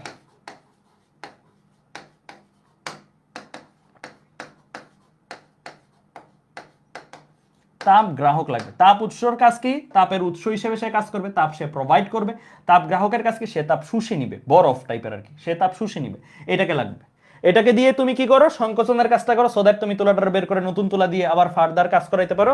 এটা দিয়ে তুমি কি করো? এটা দিয়ে তুমি কি করো? এটা দিয়ে তুমি চাপ দেওয়ার কাজটা অর্থাৎ প্রসারণের কাজটা করো। এটা প্রসারণের কাজটা করে, এটা সংকোচনের কাজটা করে। তাহলে এলিমেন্টস কয়টা লাগে তাপ ইঞ্জিনের জন্য? তিনটা এলিমেন্টস। একটা হচ্ছে সিস্টেম নিজে, আরেকটা হলো উচ্চ তাপমাত্রার একটা তাপ উৎস, আরেকটা হচ্ছে নিম্ন তাপমাত্রার একটা তাপ গ্রাহক। ঠিক আছে, ক্লিয়ার? আচ্ছা, তো আমরা ফার্স্ট স্টেপে কি করব? উচ্চ তাপমাত্রার তাপ উৎসে তারকে বসাবো, তাই না? উচ্চ তাপমাত্রার তাপ উৎসে একবার তাকে বসাবো, তারপরে সে কাজ করবে, কাজ করার পরে নিম্ন তাপমাত্রার তাপ গ্রাহকের উপরে তাকে বসাবো, সে সংকোচন করে দিবে, জিনিসটাকে সরাই দিবে। এই যে তার যে ওয়ার্ক ফ্লো, আমরা যে এই ওয়ার্ক ফ্লোটা ফলো করবো, এটাকে একটা ডায়াগ্রামের মাধ্যমে প্রকাশ করি আমরা। এটাকে আমরা কি করি? একটা ডায়াগ্রামের মাধ্যমে প্রকাশ করি। ডায়াগ্রামটা আমার সাথে সাথে একটু আঁকো, তাহলে তোমাদের লেখা হয়ে যাবে। ডায়াগ্রামটা আমাদের সাথে সাথে, আমরা তো পরীক্ষা হলে এই চিত্রটা আঁকবো না বা এইগুলো আঁকবো না, আমরা একটা ডায়াগ্রাম আঁকবো। তোমাকে যদি বলে তাপ ইঞ্জিনের মূলনীতি, তাপ ইঞ্জিনের ক্রিয়ানীতি ব্যাখ্যা করো, তুমি একটা ডায়াগ্রাম এঁকে দিলি, ফ্লো চার্ট এঁকে দিলি। ফ্লো চার্টের নাম শুনছো আইসিটিতে? একটা ফ্লো চার্ট যদি এঁকে দাও তাইলে তোমার ওইটার ক্রিয়ানীতি ব্যাখ্যা করা হয়ে যাবে। আমরা ওইরকম একটা ক্রিয়ানীতি বা এই যে মাত্র যে কথাগুলো বললাম এটার একটা ডায়াগ্রাম বা ফ্লো চার্ট আঁকবো। চলো আঁকি।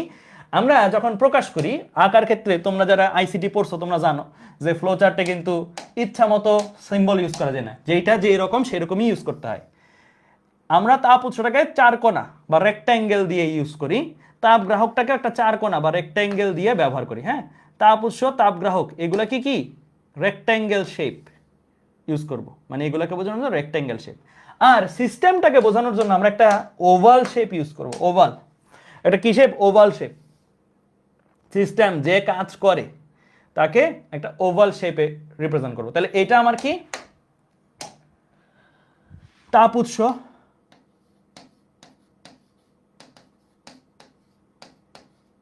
হ্যাঁ, আর এইটা আমার কি তাপ গ্রাহক। আমি লাল আর নীল দিয়ে দিচ্ছি বোঝার সুবিধার জন্য, নীল মিন্স ঠান্ডা আর লাল মিন্স গরম আর কি। হ্যাঁ, আর এইটা হচ্ছে আমার কি সিস্টেম। ঠিক আছে, তাহলে দেখো ঘটনাটা ঘটে কি, এই তাপ উৎস থেকে সে প্রথমে কি করে তাপ নেয়। তাপ উৎস থেকে কি সে তাপ নেয় না? প্রথম ধাপ কি, কাজের প্রথম ধাপ কি, একদম কাজের প্রথম ধাপ, তুমি তুলাটা এখানে বসাইছো, প্রথমে তো সে সংকুচিত অবস্থায় থাকবে, প্রথমে তো নর্মাল টেম্পারেচার, তুমি এখানে তুলা বসাইছো, তাপ উৎসর সাথে তাকে কানেক্ট করছো, কানেক্ট করলে তাপ উৎস তাকে তাপ দিছে, তাপ উৎস তাকে কি করছে তাপ প্রয়োগ করছে, মানে এই জিনিসটা এটার নিচে রাইখে দিছো, সো এটার উপর যখন এটা বসছে এটা তাপ দিয়েছে। তাপ উৎস সিস্টেমকে তাপ দেয়, এটা হচ্ছে ফার্স্ট স্টেপ। ফার্স্ট স্টেপে যেই পরিমাণের তাপ দিলে এটাকে ধরে নেই আমরা, এটাকে আমরা ধরে নেই Q1, এটাকে আমরা কি বলি Q1। তাহলে Q1 এর পরিচয় কি লিখে ফেলো, সাইডে পরিচয়গুলো লিখে ফেলবা। হ্যাঁ, Q1 এর পরিচয় কি, তাপ উৎস হতে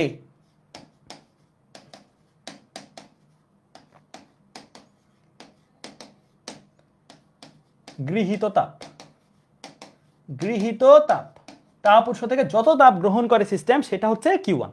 আচ্ছা, এই তাপটা গ্রহণ করে সিস্টেম কি করছে, সিস্টেম প্রথমে নিজে প্রসারিত হয়েছে, নিজে প্রসারিত হয়েছে, এবং উপরে যদি তুলা বা কিছু রাখো বা কিছু না রাখলেও সে পিস্টনটারে উপরে তুলছে না, তার একটা কাজ করতে হয়েছে না, একটা কাজ হয়েছে কিনা, একটা কাজ হয়েছে, কৃত কাজ হয়েছে। সিস্টেম কি করে, এই যে Q1 পরিমাণ শক্তি সে পাইলো, এই শক্তিটা দিয়ে সে কাজ সম্পাদন করে, সে একটা সুনির্দিষ্ট পরিমাণ কাজ সম্পাদন করে, সেটাকে আমরা ডাব্লিউ দিয়ে প্রকাশ করবো। এই অ্যারোটা বাইরের দিকে, কেন বাইরের দিকে, কারণ সিস্টেম পরিবেশের উপরে কাজ করে, সিস্টেম এই কাজটা কি পরিবেশের উপরে করে, সিস্টেম পরিবেশের উপরে করে, যেহেতু পরিবেশটাকে আমরা আউটওয়ার্ডস বাইরে দেখাই, সিস্টেম কাজটা করে পরিবেশের উপরে। ঠিক আছে, যেমন পিস্টনটাকে উঠানো বা তুলাকে সংকোচন করানো, যে কোনো টাইপের কাজ হইতে পারে, পরিবেশের উপরে সে কাজটা সম্পাদন করলো। আচ্ছা, এখন আমি তোমাদেরকে একটা জিনিস জিজ্ঞেস করতে চাই, এই Q1 এর কি পুরাটাই ব্যয় হয়ে যাবে কাজ করতে? সিস্টেম তাপ উৎস থেকে যে পরিমাণে তাপ গ্রহণ করবে তার কি পুরাটাই কাজে ব্যবহার হয়ে যাবে? কি মনে হয় তোমাদের, কমন সেন্স কি বলে, তোমাদের কমন সেন্স কি বলে? অনিন্দ্য মোহনতা বলছো না, মহিউদ্দিন বলছো না, আসলেই না। কারণ কি, এটা এমনিও বুঝতে পারবা তোমরা, এই যে Q1 আসছে, Q1 তাকে প্রসারণ করাইছে, প্রসারণে কৃত কাজ করছে, কৃত কাজ করে কিন্তু তাকে চাপ দিয়ে ধরে রাখছিল, তাকে কিন্তু চাপ দিয়ে ধরে রাখছিল তুলাটাকে, তখনও কিন্তু সে মানে চাপ দেওয়ার পরও সে কিন্তু ধাক্কা দিয়ে বসেছিল এখানে।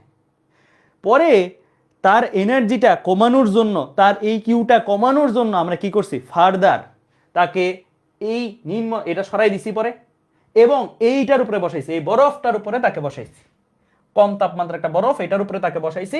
বসানোর ফলে কি হয়েছে, সে কিছু তাপ, মানে এই Q1 পরিমাণ তাপ তো নিয়ে সে প্রসারণ হয়ে বসেছিল, সে ওইটার কিছু তাপ সে কাকে, এই বরফটাকে অর্থাৎ তাপ গ্রাহককে ছেড়ে দিল, কিছু তাপ সে কি করলো পরে তাপ গ্রাহক বরাবর ছেড়ে দিছে, তাপ গ্রাহক বরাবর কিছু তাপ সে কি করলো ছেড়ে দিল।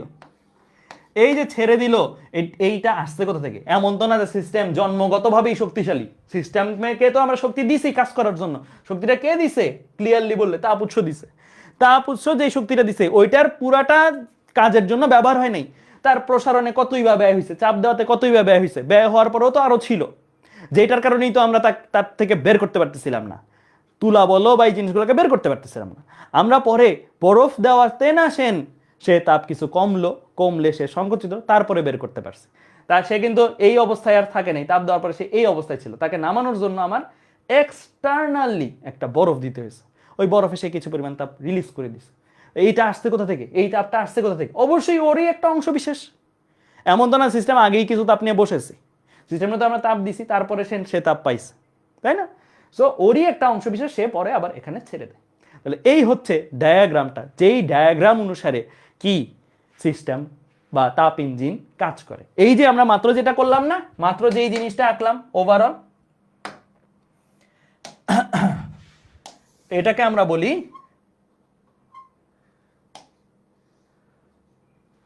তাপ ইঞ্জিনের মূলনীতি। লিখে ফেলো তাপ ইঞ্জিনের মূলনীতি, এটা অনুধাবনে আছে। হ্যাঁ, তাপ ইঞ্জিনের মূলনীতিটি লিখো বা তাপ ইঞ্জিনের ক্রিয়ানীতি এমন ব্যাখ্যা করো, এই টাইপের আসলে তুমি জাস্ট এই চিত্রটা এঁকে দিলেই হবে। তাপ ইঞ্জিন এর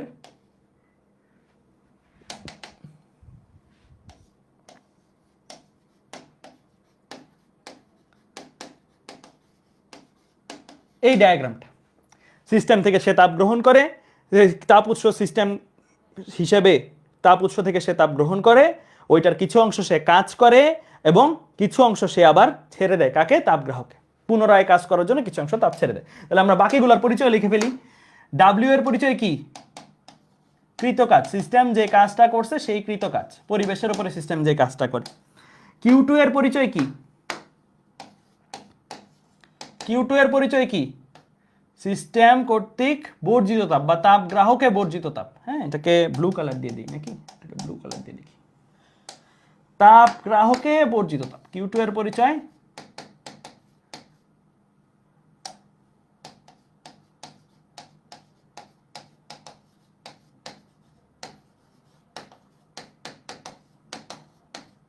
তাপ গ্রাহকে বর্জিত। তাহলে কয়টা চলক? তিনটা। কিউ ওয়ান গৃহীত তাপ, কিউ টু বর্জিত তাপ, ডাব্লিউ কৃতকাজ। এই শর্টকাটে এভাবে মনে রাখবা, কিউ ওয়ান গৃহীত তাপ, কিউ টু বর্জিত তাপ, আর ডাব্লিউ কৃতকাজ। আচ্ছা, এই যে সিস্টেম তাপ নিল এবং দিল এবং কাজ করলো, সিস্টেম কি শক্তি নিত্যতা মানবে কি মানবে না? অবশ্যই মানবে। পৃথিবীর যে কোনো বস্তু মাত্রই তার শক্তি নিত্যতা মেনে চলতে হবে। শক্তি নিত্যতার ঊর্ধ্বে কিছুই নাই, সবাই শক্তি নিত্যতা মেনে চলতে হবে। এই সিস্টেমটা যদি শক্তি নিত্যতা মেনে চলে, এই সিস্টেমটা যদি শক্তি নিত্যতা মেনে চলে, আমি একটু এই জিনিসটা করলাম, বলো তো শক্তি নিত্যতা মতে কি লেখা উচিত? সূত্রটা কি লেখা উচিত শক্তি নিত্যতা মতে?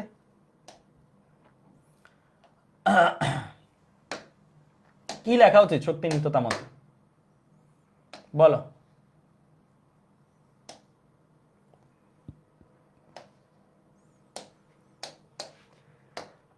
শক্তি নিত্যতা মতে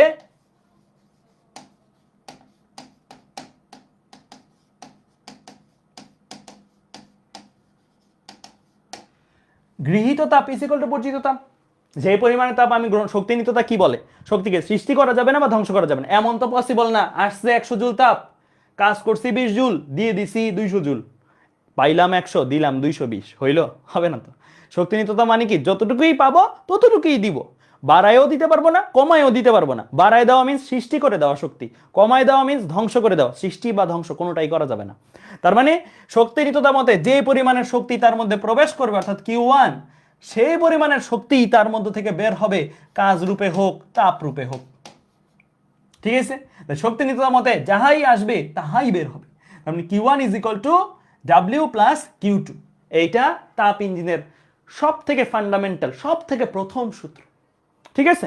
তো এই সূত্রটাকে নর্মালি আমরা বইগুলোতে পাবো এইভাবে, ডাব্লিউটাকে তারা এক পাশে করে, বাকি সব কিছুকে অন্য পাশে করে লেখে। W is equal to Q one minus Q two, অর্থাৎ কৃতকাজের সূত্র হিসেবে বইতে তোমরা এই জিনিসটা দেখতে পাবো, তাপ ইঞ্জিনের কৃতকাজের সূত্র। তাপ ইঞ্জিনের কৃতকাজ ইজ ইকুয়াল টু কি? Q one minus Q two. Q one কে? কিউ ওয়ান হচ্ছে আমার গৃহীত তাপ, কিউ টু হচ্ছে বর্জিত তাপ। গৃহীত তাপ আর বর্জিত তাপ এই দুইটাকে যদি বিয়োগ করো, তাহলে একটা তাপ ইঞ্জিন কত কাজ করেছে, মোট কৃত কাজ কত, সেটা তুমি পেয়ে যাবে। ক্লিয়ার? বুঝতে পারছো? আচ্ছা, তোমরা কি কর্মদক্ষতা এই কথাটা শুনছো আগে? কর্মদক্ষতা, ইফিসিয়েন্সি, কর্মদক্ষতার সূত্রটা দেখি, কেউ বলো তো। যারা শিখছো বলো দেখি, মানে ছোটবেলায় যা শিখছো সেটার আলোকেই বলো। আমি তোমাদের আলোকে বলে বেশিরভাগই একটা ভুল জিনিস শিখে আসে, সেই জিনিসটাকে জানতে চাই আমি। তোমরা ভুল জিনিস শিখে আসছো না সঠিক জিনিস শিখে একটু জানতে চাই। বাংলা সূত্রটা বলো বাংলায়। কর্মদক্ষতা ইজ ইকুয়াল টু কি? কিভাবে লিখতাম? আচ্ছা, আমি এটা লিখতেছি, বলো এটা কারেক্ট না দেখি, তাহলে তুমি বুঝে যাবো তোমরা ভুল শিখছো না রাইট শিখছো।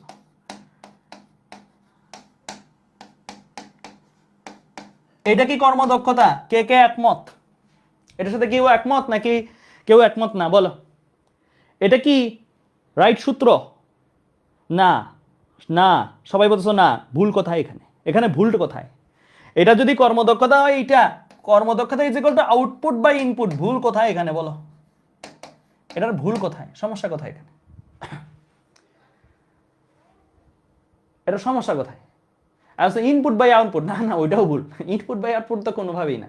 আচ্ছা, একদম ইন্টু 100%। আচ্ছা, ইন্টু 100% দিলাম, বলো এটা এটা ভুল না শুদ্ধ? এটা ভুল না শুদ্ধ? ইন্টু 100% যায় আসে না, ওটা দশমিকে আসুক বা শতকরা আসুক, ওইটা এমন না যে কর্মদক্ষতা দশমিকে না শতকরায় প্রকাশ করতে হয়, এরকম কোনো বাধ্যবাধকতা নেই। এখন ভুল না রাইট? রাইট বলতেছে। এই যে আমি ভাবছিলাম একটু আগে খুশি হয়ে গেছিলাম সবাই সঠিক শিক্ষা আসছে, এখন দেখি যে না, সবাই সেই ভুলের মধ্যেই আছে। 100%-এর জন্য তোমরা ভুল না বলছো, এটা তো আরো ভাইয়া কষ্ট পাইলাম। 100% তো ভাই এটা পার্সেন্টেজ, তুমি একটা জিনিসকে শতকরায় প্রকাশ করলে করো, না করলে নেই। এটাও ভুল, এটাও ভুল। সমস্যা কোথায় এখানে? এখানে আউটপুট বা ইনপুট দিছি। জীবনে ভাই যে কোনো প্রসেসে ইনপুট আর আউটপুট সমান, এটাই তো লিখছি। ইনপুট যা আউটপুটটা, তাই না? ইনপুট ঢুকছে কি Q1, বের হইছে কি W আর Q2। ইনপুট আর আউটপুট তো সারা জীবন সমান। কি ইনপুট আর আউটপুট যদি সমান না হয়, তাহলে তো শক্তি নিত্যতাই ভুল। শক্তি নিত্যতা সূত্র তাই বলছে, যে পরিমাণের আসবে সেই পরিমাণের যাবে। তাহলে পৃথিবীর যতগুলা ঘটনা ঘটে সব জায়গায় input is equal to output.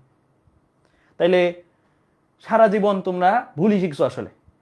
Input is equal to output না, এটা তোমাদের একটা এক্সাম্পল দিয়ে বুঝাই। দাঁড়াও, একটা এক্সাম্পল দিয়ে বুঝাই। এটা কি আঁকলাম ভাইয়া?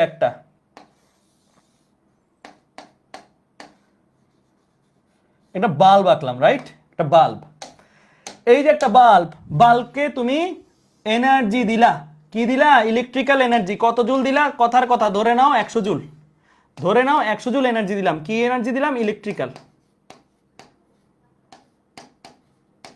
ইলেকট্রিক এনার্জি দিলাম। এই বাল্ব আউটপুট দিল আমাকে, আউটপুট দিল আমাকে হিট মানে তাপ, অ্যান্ড আউটপুট দিল আমাকে লাইট। হিট এনার্জি সে দিল কথার কথা 40 জুল, লাইট এনার্জি সে দিল কথার কথা 60 জুল। ভাই আউটপুট আর ইনপুট সব সময় সমান হবে। দেখো ইনপুট কত? 100। আউটপুট কত? এটাও আউটপুট, এটাও আউটপুট। আউটপুট 100। যদি কেউ কর্মদক্ষতা জীবনে এভাবে শিখে থাকে আউটপুট বাই ইনপুট, তার জন্য কিন্তু আউটপুটও 100। 100 কেমনে? 40 যোগ 60, হ্যাঁ। আর ইনপুটও 100। তাহলে সারা জীবনই তার কর্মদক্ষতা 1 আসবে। সারা জীবনই তার কর্মদক্ষতা, যদি পার্সেন্টেজে লেখে, সারা জীবনই তার কর্মদক্ষতা 100% আসবে। তো এইভাবে করা যাবে না। তাহলে সমস্যাটা কোথায় এখানে? মেইন জিনিসটা হইলো, কর্মদক্ষতার মেইন কনসেপ্টটা হইলো আউটপুট বাই ইনপুট না, আউটপুট বাই ইনপুট না। তাহলে কি সঠিকটা? কি সঠিকটা হচ্ছে আউটপুটের আগে একটা শব্দ আসবে, সেই শব্দটা হলো effective. Effective output by input, কার্যকর প্রাপ্ত ক্ষমতা বা প্রাপ্ত শক্তি ডিভাইডেড বাই প্রদত্ত শক্তি। কার্যকর কথাটা মিস করে গেছো। লভ্য কার্যকর এরকম কথাটা ছিল। কার্যকর কথাটা না থাকলে পুরো জিনিসটাই বৃথা। এখন এই ঘটনাটাতেই আসো, কার্যকর আর অকার্যকরের মধ্যে পার্থক্য বুঝে। তুমি কি বলো আম্মু শীত লাগতেছে, আব্বু শীত লাগতেছে, লাইটটা জ্বালাই দাও, এটা বলো? নাকি বলো যে আম্মু অন্ধকার, লাইটটা জ্বালাই দাও? কোনটা বলো তুমি? শীত থেকে বাঁচার জন্য লাইট জ্বালাও, নাকি অন্ধকার থেকে বাঁচার জন্য? অন্ধকার থেকে। তার মানে তোমার এখানে আউটপুট হিটও আউটপুট লাইটও, বাট তুমি কোনটার জন্য ইউজ করতেছো যন্ত্রটাকে? যন্ত্রটাকে তুমি ইউজ করছো কোন শক্তির জন্য? হিটের জন্য নাকি লাইটের জন্য? লাইটের জন্য। তা তোমার লাইটটা হচ্ছে ইফেক্টিভ আউটপুট। এটাও আউটপুট, এটাও আউটপুট। এইটাকে আমরা বলবো ইফেক্টিভ আউটপুট। আর এইটাকে উপরের এটাকে আমরা বলবো কি? ইনইফেক্টিভ আউটপুট। ইনইফেক্টিভ আউটপুট। দুইটাই আউটপুট, কোনোটাই আউটপুট না যে তা বলি নাই, দুইটাই আউটপুট, বাট একটা ইফেক্টিভ আউটপুট, একটা ইনইফেক্টিভ আউটপুট। আমরা যদি লাইটের, এই লাইটেরই কর্মদক্ষতা বের করতে চাই, তাহলে আমরা কি করব? আমরা করব যে এটাই is equal two effective output মানে 60 ডিভাইডেড বাই ইনপুট দিয়ে তারপরে আমরা এটা আসবে হচ্ছে কত? 0.6। 0.6 কে যদি পরে পার্সেন্টেজে কেউ নেয়, তাহলে 0.6 ইন্টু 100, দ্যাট মিনস আসতে হচ্ছে 60%। বুঝছো? যদি বলে অপচয় কয় পার্সেন্ট, তাহলে তুমি তখন ইনইফেক্টিভ আউটপুট বা ইনপুট নিবা। এটাও আসতে পারে কত পার্সেন্ট অপচয় হয়েছে, পার্সেন্টেজ অপচয় ইজ ইকুয়াল টু কি ইনএফেক্টিভ আউটপুট বাই ইনপুট, আর ইফিসিয়েন্সি ইজ ইকুয়াল টু কি ইফেক্টিভ আউটপুট বাই ইনপুট। আমরা শিখতেছি ইফিসিয়েন্সি, তাই ইফেক্টিভ আউটপুট বাই ইনপুট। 100% দেও না দেও এগুলো ম্যাটার করে, এগুলো তো দশমিকে আসবে নাইলে শতকরা আসবে, এটা তো জাস্ট একটা প্রকাশ, কিন্তু এমন তো না জিনিসটাও চেঞ্জ হয়ে গেল 100% দেওয়া না দেওয়াতে। ঠিক আছে, এই জিনিসটাই, এই ম্যাটটাই যদি জাস্ট চেঞ্জ করে দিতাম, এই ম্যাটটাই যদি আমি চেঞ্জ করে বাল্ব না দিয়ে সাপোজ হিটার দিতাম, বলো তো ম্যাথটা চেঞ্জ হয়ে যেত না? যন্ত্র চেঞ্জ করলে ম্যাথ চেঞ্জ, যন্ত্র চেঞ্জ করলে ম্যাথ চেঞ্জ, তাই না? এখন তোমার ইফেক্টিভ আউটপুটকে লাইট, হিটারেও তো লাইট জ্বলে, বাট লাইট মানে কি লাল বর্ণের আলো বের হয় তো, তাই না? যে যখন সামনের মাথাটা অনেক বেশি উত্তপ্ত হয়ে যায় তখন তো একটু হইলেও লাল আভা বের হয়, তাই না? তো আমরা হিটারকে ব্যবহার করি কিসের জন্য? লাইটের জন্য না, হিটের জন্য। তখন আমার এটা হবে ইফেক্টিভ আউটপুট, এটা ইনএফেক্টিভ। তার মানে যন্ত্রের উপর ডিপেন্ড করে কোনটা ইফেক্টিভ আউটপুট কোনটা ইনএফেক্টিভ আউটপুট। তখন হিটার যদি এই যন্ত্রটা হইতো, এই সেম ম্যাটটা, তখন কর্মদক্ষতা আসতো ইফেক্টিভ আউটপুট বা ইনপুট, ইফেক্টিভ আউটপুটের ঘরে তখন তুমি হিট এনার্জি বসাইতা, আর ইনপুটের ঘরে যেটা তুমি পাচ্ছ সেটা বসাইতা। ক্লিয়ার? সো সাবধান, সাবধান, কোন যন্ত্র সেটা বুঝে তারপরে কর্মদক্ষতা বের করতে হবে। হ্যাঁ, ওকে। তাহলে এবার আমরা আসি আমাদের তাপ ইঞ্জিন আলোচনাটাতে।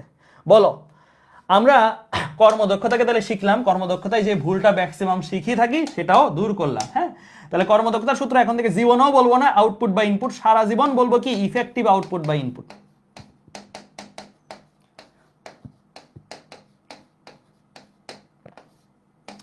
এখন আমাকে বলো ইফেক্টিভ আউটপুট বা ইনপুট, এইখানে ইফেক্টিভ আউটপুট কোনটা? এটাও আউটপুট, এটাও আউটপুট, এটাও আউটপুট, এটাও আউটপুট, কোনটা ইফেক্টিভ আউটপুট কোনটা ইনএফেক্টিভ আউটপুট বলো? Effective output. আমি যন্ত্রটা চালাইছি কেন? বরফ গলতে আমার দেখতে ভালো লাগে, বরফ গলতে দেখতে ভালো লাগে এর জন্য। এটা তো বরফ লাগাই দিলাম, বরফ কিছু তাপ নিয়ে নিল, সেই তাপটা, ওইটা তো না। আমি জ্বালাইছি কিসের, যন্ত্র চালাচ্ছি কিসের জন্য? ওই যন্ত্রটার মাধ্যমে তুলাকে চাপ দিব দেখে, অর্থাৎ পরিবেশের উপরে কাজ করব দেখে, মানে এই ডাব্লিউটার জন্য। তাহলে ডাব্লিউটা হচ্ছে আমার কি ইফেক্টিভ, আর এই কিউ টুটা হচ্ছে কি আমার ইনইফেক্টিভ। ইনএফেক্টিভকে বাংলায় বলে অপচয়, এটা হচ্ছে অপচয়, হ্যাঁ, বা ইনইফেক্টিভ।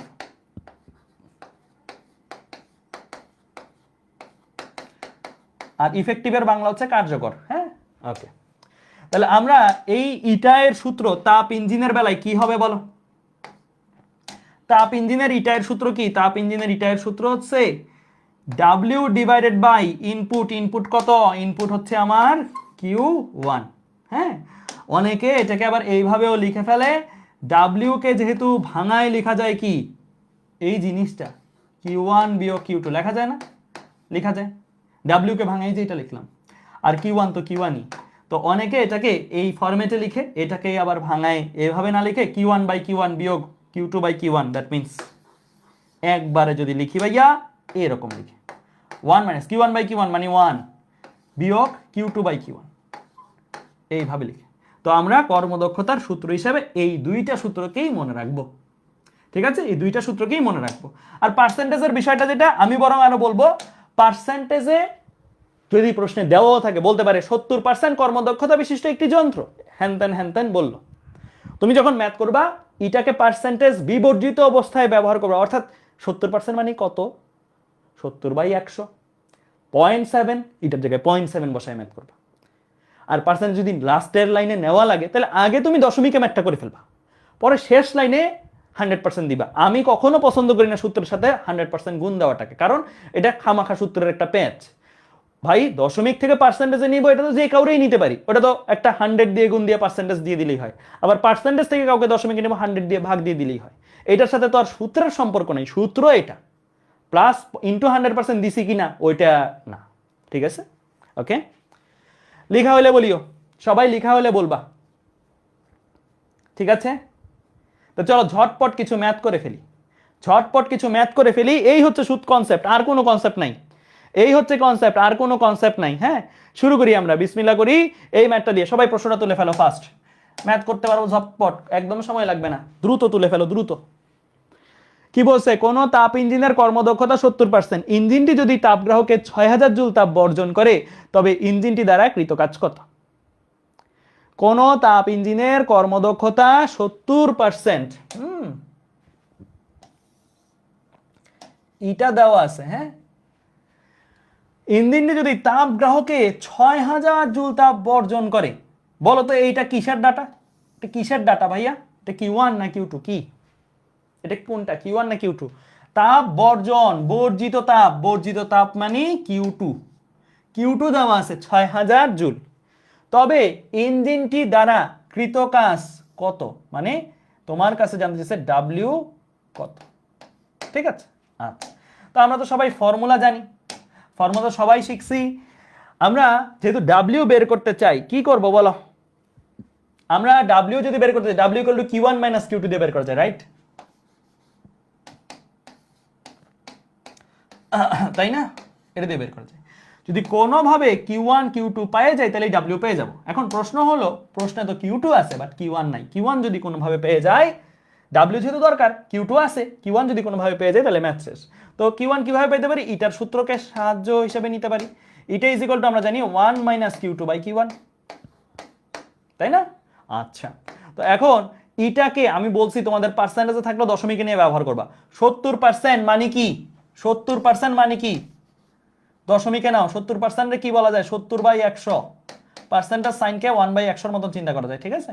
তো 0.7, রাইট? 0.7, তাহলে আমার এটা কত? 0.7 is equal to 1 minus Q2 by Q1। Q2 এর ভ্যালু কত? Q2 এর ভ্যালু হচ্ছে 6000। Q1 চলে আসবে কিনা? Q1 1 সমীকরণ 51 দিয়ে ডিরেক্ট Q1 বের করে ফেলো। হ্যাঁ, 1 সমীকরণ 51 দিয়ে ডিরেক্ট Q1 বের করে ফেলো। কত আসে দেখো?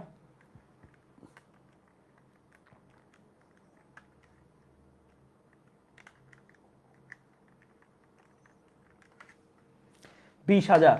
কত আসছে? 20000 জুল। তো 20000 জুল এখানে চলে আসুক এবার। Q1 এর ভ্যালু কত? 20000 মাইনাস Q2 তো আসেই 6000, তাহলে আসবে কত? 14000। 20000 থেকে 6000 বাদ গেলে 14000, বাস শেষ। এটাই তোমার ম্যাথ, এটাই তোমার কাছে জানতে চাইছে, ঠিক আছে? 14000 জুলে আসছে নিশ্চয়ই, সব এই সাইকেল জুল চলে আসবে। ক্লিয়ার? বোঝা গেছে? আচ্ছা, ঠিক আছে, ক্লিয়ার, ওকে, বুঝছো? আচ্ছা, দেখি তো তোমাদের মাথায় একটা প্রশ্ন আসছে নাকি আসে নাই কারো? আমরা এর আগে যখন ম্যাথ করতাম, এই ম্যাথ তো শেষ, এই ম্যাথ ডান। একটা কথা বলবো জাস্ট, ম্যাথ করতাম আমরা Q2 গৃহীত তাপ হইলে প্লাস দিয়ে নিতাম, বর্জিত তাপ হইলে মাইনাস দিয়ে নিতাম। কেন আমরা মাইনাস 6000 লিখি নাই বলো তো দেখি?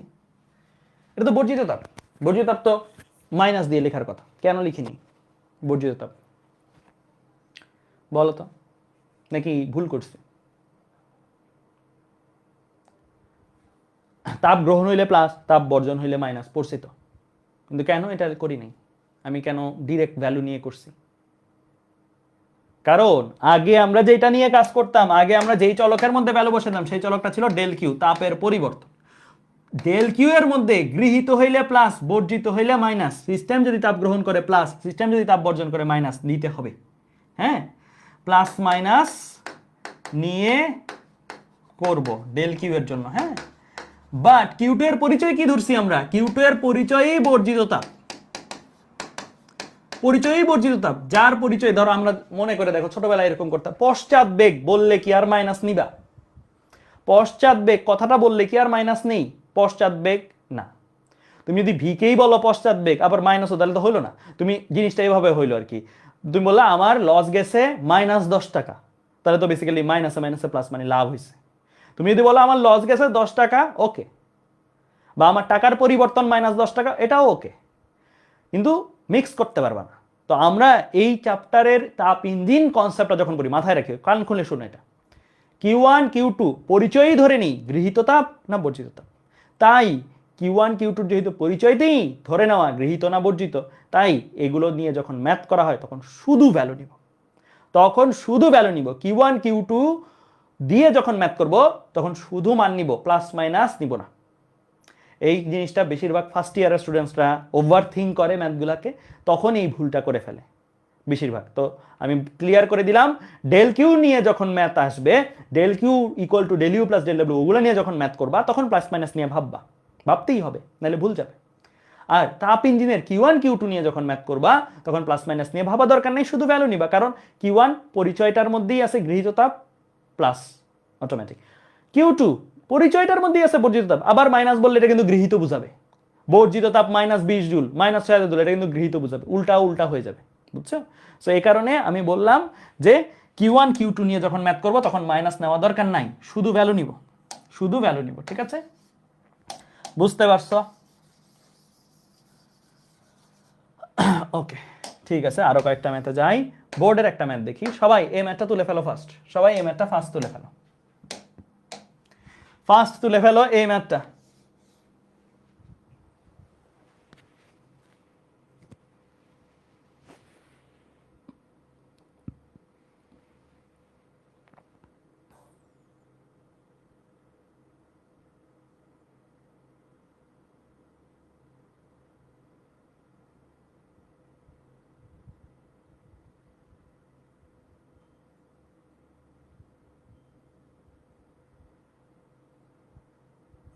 অনিত মোহন দাস ভাই, ফার্স্ট ম্যাথে কিউ এর আগে প্লাস মাইনাস দ্বারা সংকোচন প্রসারণ বোঝায়, তাহলে মোট মান নির্ণয়ে মডুলাস কেন নিলাম? ওইখানে তো আসবে, ওইটা ডেল কিউ বের করতেছিলাম না, ডেল কিউ মিন্স কি? পরিবর্তন। যদি কোনো কিছু প্লাস হিসেবে আসে তাহলে প্লাস, কোনো কিছু মাইনাস হিসেবে আসলে মাইনাস নিতে হবে না? নিতে হবে তো ওখানে। আমরা তো ওই ম্যাথটা যখন করছিলাম ডেল কিউ দিয়ে করছিলাম, আমরা তো কিউ দিয়ে করি নাই, ডাব্লিউ দিয়ে করি নাই। ডেল কিউ ডেল ডাব্লিউ দিয়ে করলে অবশ্যই প্লাস মাইনাস এর নিতে হবে।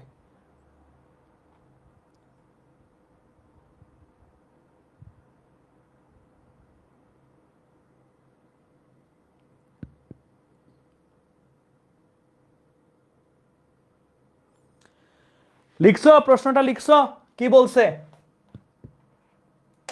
কি বলছে? বলছে একটি তাপ ইঞ্জিনের গৃহীত তাপ ও বর্জিত তাপের অনুপাত 5:2। গৃহীত তাপ আর বর্জিত তাপের অনুপাত, দ্যাট মিন্স কি দেওয়া আছে? Q1/Q2, গৃহীত তাপ বাই বর্জিত তাপ, তাই না? গৃহীত তাপ আর বর্জিত তাপের অনুপাত মানে Q1/Q2 দেওয়া আছে 5:2 মানে 5/2, 5:2 মানে 5/2। উৎসের তাপমাত্রা 110 কেলভিন বাড়ালে দক্ষতা 70% হয়। তাপমাত্রা নিয়ে আমার তেমন কোনো কাজ নাই, কারণ তাপ ইঞ্জিনের ফর্মুলায় তাপমাত্রার হিসাব নাই, তাপের হিসাব আছে। দক্ষতাটা নিয়ে আমার কাজ আছে, দক্ষতা দেওয়া আছে 70%। ইঞ্জিনটি তাপ উৎস হতে 1200 জুল তাপ গ্রহণ করে, গৃহীত তাপটাও নেওয়া আছে, Q2 দেওয়া আছে। বললো ইঞ্জিনটির দক্ষতা বের করতে। ইঞ্জিনটার গ নাম্বার প্রশ্নে বেসিক্যালি এই তথ্যগুলোর কোনো কাজ নাই, তোমার এই রেশিওটা হইলেই কাজ হয়ে গেছে, এই রেশিওটা হইলেই আর কিছু লাগে না, কারণ তোমরা গ নাম্বারে কি চাইছে? কর্মদক্ষতা, হ্যাঁ ঠিক আছে। ইঞ্জিনটার দক্ষতা, এটা এটা হচ্ছে পরের দক্ষতা আর কি, এটা পরের শেষ দক্ষতা, এটা হচ্ছে আদি দক্ষতাটা চাইছে প্রশ্ন পরে, যেটা বুঝলাম এটা আদি দক্ষতাটা চাইছে, হ্যাঁ। তো আদি দক্ষতাটা কত? বাড়ানো কমানোর আগে দক্ষতাটা কত ছিল? যেহেতু বাড়ানো কমানোর আগে গৃহীত তাপ আর বর্জিত তাপের অনুপাত দেওয়া আছে, গৃহীত তাপ বর্জিত তাপের অনুপাত, দ্যাট মিন্স 1 - Q2/Q1, ফর্মুলা তো পড়ছি সবাই, কর্মদক্ষতার ফর্মুলা পড়ছি না? ফর্মুলাটাই লিখলাম, লিখে আমি এখন জাস্ট ভ্যালুগুলো বসাই দিব। 1 - Q2/Q1 তো লাগবে, আর আমার এখানে দেওয়া আছে Q1/Q2, তো এটাকে আমি উল্টাই দিলে Q2/Q1 হয়ে যাবে, এটাও উল্টাই যাবে, তখন 2/5 হয়ে যাবে। তো আমার এখানে আসবে 1 - 2/5। তো 1 - 2/5 দেখো ক্যালকুলেটরে করে কত আসে। 1 - 2/5 আসে 0.6। কত আসছে? 0.6। 0.6 কে পরে পার্সেন্টেজে যদি নিতে চাও নিয়ে নিতে পারো, পার্সেন্টেজ যদি নিতে চাও পরে নিয়ে নিতে পারো। কি করবা? পার্সেন্টেজে নেওয়ার জন্য 100 দিয়ে গুণ দিবা এবং পার্সেন্টেজ সাইনটা দিবা, মানে পার্সেন্টেজ সাইন নিজে 1/100 মতন কাজ করে। তাহলে 100 দিয়েও গুণ দিলাম, পার্সেন্টেজ সাইনও নিলাম, তাইলে বেসিক্যালি 100 দিয়ে গুণ দাও এবং 100 দিয়ে ভাগ দাও আর কি, হ্যাঁ। তাহলে এটা কত? 0.6 × 100, দ্যাট মিনস 60%, 60%। ঠিক আছে, ক্লিয়ার? বুঝতে পারছো? ওকে, ঠিক আছে, ক্লিয়ার? ওকে, ঠিক আছে, ওকে ফাইন। এবার চলো সামনের দিকে আগে, হ্যাঁ। আচ্ছা, এটা ইঞ্জিনটি তাপ উৎস থেকে এত তাপ গ্রহণ করে, এটা Q2 না, এটা Q1, সরি। যদিও এটা লাগে না আমাদের, এটা লাগে না আমাদের, এই জিনিসটা দরকার পড়ে না, বুঝছো? গৃহীত তাপ তো, তাই Q1।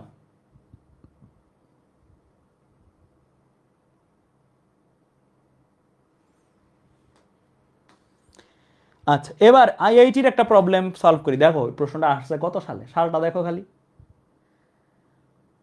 64। মানে এটা মনে করো যে আমাদের দাদাদের পিরিয়ডের এই জিনিসটা। হ্যাঁ, যাই হোক প্রশ্নটা তুলে ফেলো, দাদাদের পিরিয়ডে এটা আসছে। ঠিক আছে, সবাই প্রশ্নটা তুলে ফেলো।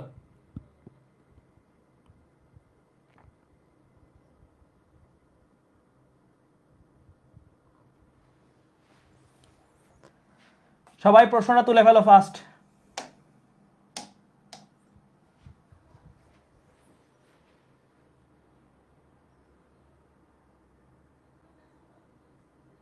এটাই লাস্ট ম্যাথ আজকের, এটাই আজকের লাস্ট ম্যাথ।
লেখা হইলে বলিও, লিখা হলে বলবা।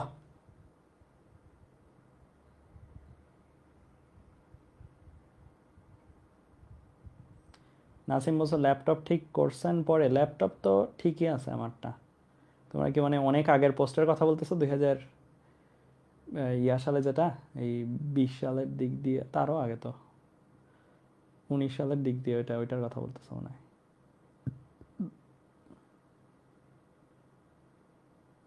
হ্যাঁ, ওই ল্যাপটপটা পরে কি হয়েছে, ওইটার স্টোরিটা কি আমি বলি। ওইটা তো পরে আমার ভেঙে গেছে। তো ভেঙে যাওয়ার পরে তো আমি পোস্ট দিছিলাম এটা। তো যেই দোকান থেকে আমি ল্যাপটপ কিনছিলাম, কম্পিউটার মিনিয়া বিডি নাম ছিল দোকানটার, তো ওই দোকানের যে ওনার, উনি এই পোস্টটা ওনার চোখে পড়ে। তো উনি পরের দিন আমাকে ডাক দেয় ওনাদের শপে। ডাক দিয়ে উনি বলেন যে ভাই আপনার এই পোস্টটা দেখলাম, তো আমরা চাই যে আপনাকে এই ল্যাপটপটা এক্সচেঞ্জ করে নতুন একটা ল্যাপটপ গিফট দিতে।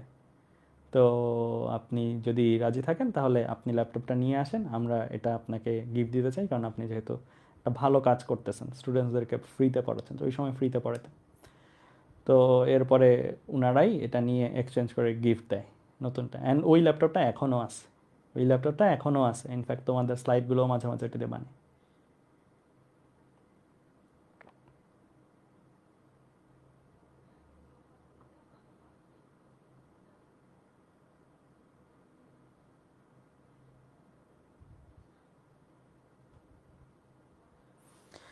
ওকে, লেখা হয়েছে। লেখা হইলে দেখো এখানে কি বলছে, বলছে একটি আদর্শ গ্যাসকে 4টি ধাপের সাহায্যে একটি আবর্ত পদ্ধতির মধ্য দিয়ে নিয়ে যাওয়া হলো।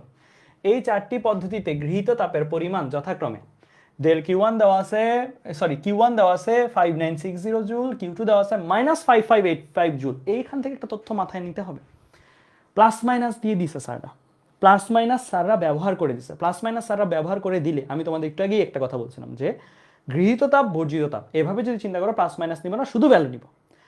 যেহেতু এই প্রশ্নটার মধ্যে প্লাস মাইনাস সহ নিছে, তার মানে এটা কিউ না, এটা আসলে কি, ক্লিয়ারলি বললে ডেল কিউ। এগুলো আসলে কি, ডেল কিউ। এগুলো আসলে কি, দিয়ে দিছে কিউ দিয়ে, বাট প্লাস মাইনাস যেহেতু আছে সেখান থেকে বুঝে নিতে হবে এটা আসলে কি, ডেল কিউ। মানে ধরো তুমি লাইনটা এইভাবে পড়লেই বুঝতে পারবা, গৃহীত তাপের পরিমাণ কিউ ওয়ান 5960 জুল, মানে কি এটা আসলেই গৃহীত তাপ, প্লাস মিনস কি এটা আসলেই গৃহীত তাপ। যদি তুমি বলো গৃহীত তাপের পরিমাণ Q two is equal to, Q টুকে গৃহীত তাপ হিসেবে সম্বোধন করছো এবং তার মানের মধ্যে মাইনাস নিছো, -5585 জুল নিলা, তাহলে এটা আর গৃহীত না, এটা বর্জিত। তুমি যদি বলো গৃহীত তাপ -100 জুল, মানে কি বর্জিত তাপ 100 জুল, তার মানে এটা কি গৃহীত না, এটা বর্জিত। এটা কি গৃহীত না, এটা বর্জিত, কারণ গৃহীত বলে মাইনাস বলা মানে বর্জিত। আর এইটা আবার গৃহীত, এইটা আবার গৃহীত। ক্লিয়ার? বুঝছো? আচ্ছা, এই 4টি ধাপে কৃত কাজের পরিমাণ, প্রতি ধাপে কৃত কাজের পরিমাণ, তাহলে এগুলো আসলে ডেল দিয়েই কনসিডার করা হয়। স্যাররা যদিও চলক হিসেবে ডেল ছাড়া ব্যবহার করছেন, বাট আমরা বোঝারটা বুঝে নিব যে এটা আসলে ডেল, কারণ প্লাস মাইনাস আছে। ঠিক আছে, ওকে, কারণ প্লাস মাইনাস আছে, কারণ আমরা জানি ডেল জাতীয় কিউতে বা ডেল জাতীয় ডাব্লিউতেই প্লাস মাইনাস থাকে, শুধু কিউতে, শুধু কিউ1 কিউ2তে প্লাস মাইনাস থাকবে না। ওকে, বলছে W4 এর মান কত, W4 এর মান কত জানতে চাইছে তোমার কাছে। ঠিক আছে, আচ্ছা, তো চতুর্থ ধাপে কৃত কাজ মানে ডেল W4 আর কি, এটার মান জানতে চাইছে। এই আবর্ত পদ্ধতির দক্ষতার মান কত? এই পুরো প্রসেসটা কি ভাইয়া?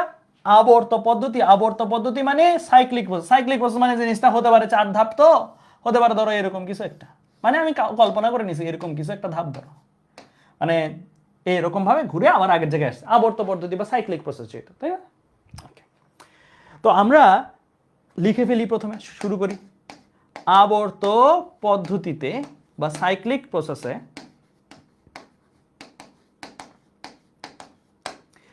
Del Q is equal to del U plus del W লেখা যায় যেমন, তেমনি পরের লাইনে আবর্ত পদ্ধতির জন্য ডেল ইউ কত ভাইয়া? আজকেও একটা ম্যাথ করছিলাম। সাইক্লিক প্রসেসের জন্য পুরো প্রসেস শেষে, সবগুলো প্রসেস শেষে ডেল ইউ এর মান কত? 0 না? তার মানে del Q is equal to কত ভাইয়া? Del W. কেননা আবর্ত পদ্ধতিতে বা সাইক্লিক প্রসেসে ডেল ইউ 0। ঠিক আছে, ক্লিয়ার?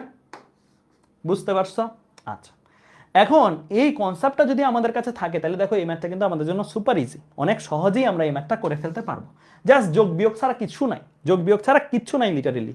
দেখো del Q is equal to del W, right? কারো তো দ্বিমত নাই এই কথাটা নিয়ে। ডেল কিউকে ভাঙায় কি লেখা যায়? ডেল কিউকে ভাঙায় কি লেখা যায়? 4টা ধাপ, 4টা ধাপের জন্য এটা হচ্ছে সবগুলো ধাপ মিলায়ে যত তাপের পরিবর্তন। আর এইটার কয়টা ধাপ নিয়ে গঠিত? এই পুরো প্রসেসটা কয়টা ধাপ নিয়ে গঠিত? 4টা, 1 2 3 4। তাহলে এটাকে ভাঙাই, ডেল কিউটাকে ভাঙাই, আমরা এটা লিখতে পারি না ডেল কিউ 1 যোগ ডেল কিউ 2 যোগ ডেল কিউ 3 যোগ ডেল কিউ 4 লিখতে পারি? লিখতে পারি। একইভাবে সমান সমান দিয়ে ডেল ডাব্লিউ, এটা তো 4টা ধাপ মিলায়ে মোট কাজ, 4টা ধাপ মিলায়ে মোট কাজ, তাই না? 4টি স্টেপ মিলায়ে মোট কাজ। এটাকে ভাঙায় আমরা কি লিখতে পারি? ডেল ডাব্লিউ 1 যোগ ডেল ডাব্লিউ 2 যোগ ডেল ডাব্লিউ 3 যোগ ডেল ডাব্লিউ 4, তাই না? যোগ ডেল ডাব্লিউ 4 লিখতে পারি। আমরা এই ডেল ডাব্লিউ 4টা বাদ দিয়ে সবাইকে জানি না? সবাইকে জানি, সবাইকে আমরা জানি। তাহলে তো কাজ শেষ, ম্যাথ তো শেষ। পরের লাইনে খালি ডেল ডাব্লিউ 4টাকে এক পাশে করে বাকি সব কিছুর মান বসাই দিবা, তাইলেই কাজ শেষ। তো আমরা মানগুলো বসাই দিই, যেগুলো কিউ1 কিউ ডেল কিউ1 ডেল কিউ2 ডেল কিউ3, মানগুলো একটু লিখি আমি ব্লু কালার দিয়ে। কত? 5960 প্লাস ডেল কিউ2, ডেল কিউ2 কত? ডেল কিউ2 কত? -5585। তাহলে আমি করছি প্লাস, বাট ওর মধ্যে কি আছে? -5585 আছে। তাহলে প্লাসে মাইনাসে কি মাইনাস হয়ে যাবে না? তাই একবারে মাইনাস দিয়ে লিখি ভাইয়া, একবারে মাইনাস দিয়ে লিখি, -5585। ঠিক আছে, এরপরে ডেল কিউ 3 এর ভ্যালু কত? এটাও প্লাস করছি কিন্তু সামনে মাইনাস আছে, তাহলে প্লাসে মাইনাসে মাইনাস হয়ে যাবে, -2980। তারপরে কি প্লাস ডেল কিউ 4 কত? 3645। ক্লিয়ার? ওকে, এগুলা থেকে কে বিয়োগ যাবে? এগুলা তো ওপাশে চলে যাবে, বিয়োগ হয়ে এপাশে চলে যাবে না? বিয়োগ হয়ে এপাশে চলে যাবে, বিয়োগ দিয়ে এই অংশটা। ডেল ডাব্লিউ 1, ডেল ডাব্লিউ 1 এর ভ্যালু কত? ডেল ডাব্লিউ 1 এর ভ্যালু হচ্ছে 2200। ঠিক আছে, ডেল ডাব্লিউ 2 এর ভ্যালু কত? 8251। ডেল ডাব্লিউ 3 এর ভ্যালু কত? -1100। ঠিক আছে, ক্লিয়ার? তাহলে আমরা প্রথমে আগে যোগের কাজগুলো করি, তারপরে বিয়োগ করবো আর কি। হ্যাঁ, প্রথমে যোগগুলো করে ফেলি। 5960 মাইনাস 5585 মাইনাস 2980 প্লাস 3645 কত আসছে? 1040, 1040। ঠিক আছে, এরপরে এইটার কাজটা করি, ওইটা 2200 প্লাস 8251 প্লাস -1100 ঠিক আছে, তাহলে আসছে 9351। তাহলে এই দুইটা বাদ দিয়ে দাও 1040 থেকে। আচ্ছা, কোনোটা কি ভুল করলাম? 2200 যোগ 8251 বিয়োগ 1100, 9351 ঠিক আছে। তারপরে 5960 বিয়োগ 5585 বিয়োগ 29980, হ্যাঁ 2980 প্লাস 3645 8251। আচ্ছা, এখানে একটা ডাটা ভুল আছে, তার মানে এই ডাটাটা ভুল আছে, 8251 হবে না, নাহলে মানে এটা এক্সেসিভ লেভেল, এটা 825 হবে, এটা 825 হবে, 8251 না, ডেল ডাব্লিউ টু 825 হবে, এখানে একটা ভুল আছে, এটা 825, ঠিক আছে। ডেল ডাব্লিউ থ্রি এর মানটা একটু ঠিক, ডেল ডাব্লিউ টু এর মানটা একটু ঠিক করে নাও, ডেল ডাব্লিউ টু 8251, এটা এক্সেস লাগতেছে আমার কাছে, এটা 825 দাও, নাহলে ম্যাথ মিলবে না। তাহলে হিসাবটা করি, এটা 1040 ঠিক আছে, এইটা কারেকশন হবে, এই অংশটা কারেকশন করি, 2200 প্লাস 825 মাইনাস 1100, তাহলে এটা আসে 2200 মাইনাস 825 মাইনাস, আর এটা মাইনাস দাও, এটার সামনে একটা মাইনাস দাও, নাহলে ম্যাথ মিলবে না, এটা এটা শুধু ইয়া না, মাইনাস দাও সামনে, নাহলে ম্যাথ মিলবে না, নাহলে ম্যাথে অ্যান্সার ঠিক পাবে না, ঠিক আছে। একটা মাইনাসও দাও এটার সামনে, এটার সামনে একটা মাইনাস, নাইলে ম্যাথ মিলবে না, টাইপিং মিস্টেক মনে হয় আসছে, ঠিক আছে।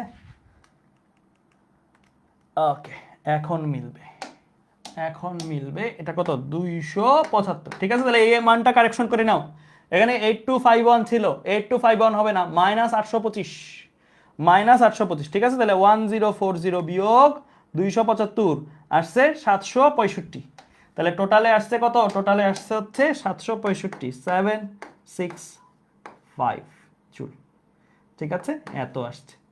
অতএব ডেল ডাব্লিউ ফোর হচ্ছে এত জুল। ক্লিয়ার? বুঝতে পারছো? চতুর্থ ধাপে কৃতকাজ, ঠিক আছে, ঠিক আছে, ওকে, বুঝতে পারছো? Okay fine. এখন বলছো ভাই কিভাবে বুঝলেন আপনি? এইটা এভাবে বুঝছি, কিউ ডেল কিউ টু কি মাইনাস না, তাহলে ডেল ডাব্লিউ টু মাইনাস আসা উচিত এক। তারপরে হচ্ছে ডেল কিউ থ্রি মাইনাস না, ডেল ডাব্লিউ থ্রি মাইনাস আসা উচিত।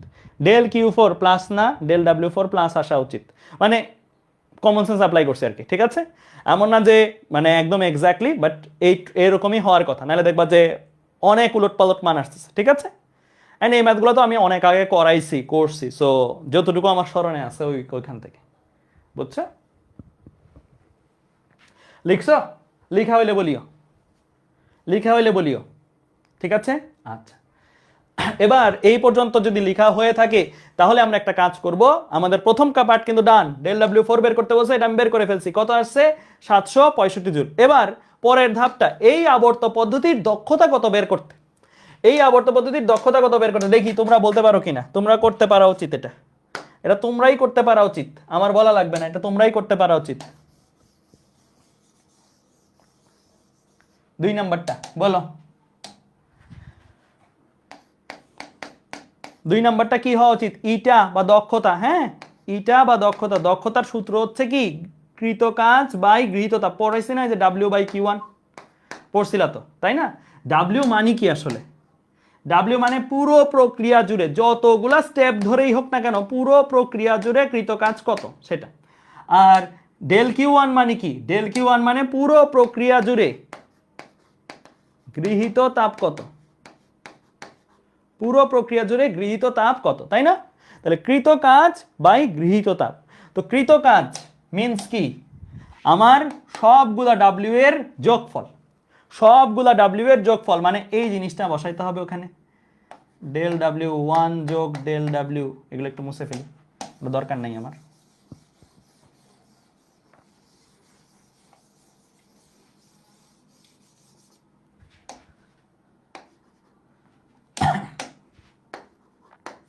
ডেল W2 যোগ ডেল W3 যোগ ডেল W4 ডিভাইডেড বাই গৃহীত তাপ। দেখি তো এখানে কারা কারা বলতে পারে গৃহীত তাপ হিসেবে কারা কারা সুযোগ পাবে? সবাই সবাই সুযোগ পাবে? কারা কারা আসলে গৃহীত তাপ, কারা কারা সুযোগ পাবে? নিচে এইটা সুযোগ পাবে প্লাস বিধায় গৃহীত তাপ পজিটিভ, এইটা সুযোগ পাবে, এই দুইটা সুযোগ পাবে। তাই গৃহীত তাপ হিসেবে সুযোগ পাচ্ছে কে কে? 5 9। আচ্ছা আগে ইয়ার চলকগুলা লিখি। ডেল Q1 সুযোগ পাবে আর ডেল Q4, কারণ এরা হচ্ছে গৃহীত তাপ আর এইগুলো হচ্ছে বর্জিত তাপ। এই মাইনাস গুলো হচ্ছে বর্জিত তাপ। তাহলে ডেল Q1 আর ডেল Q4 এই দুইজন সুযোগ পাবে। তাহলে এই হচ্ছে তোমার কনসেপ্ট। হ্যাঁ, তো এখন তুমি ভ্যালুগুলো দেখে দেখে বসাই দাও। তাহলে ডেল W1 এর ভ্যালু কত? ডেল W1 এর ভ্যালু হচ্ছে ভাইয়া 2200। ডেল W1 এর ভ্যালু হচ্ছে 2200। ডেল W2 এর ভ্যালু কত? -825। ডেল W3 এর ভ্যালু কত? -1100।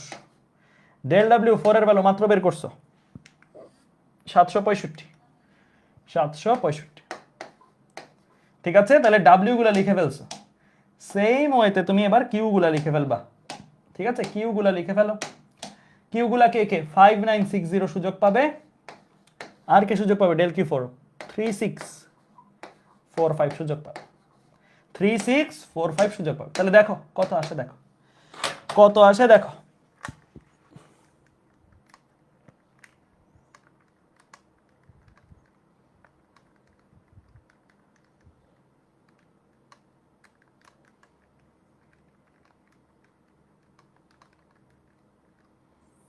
তাহলে আসে 0.108।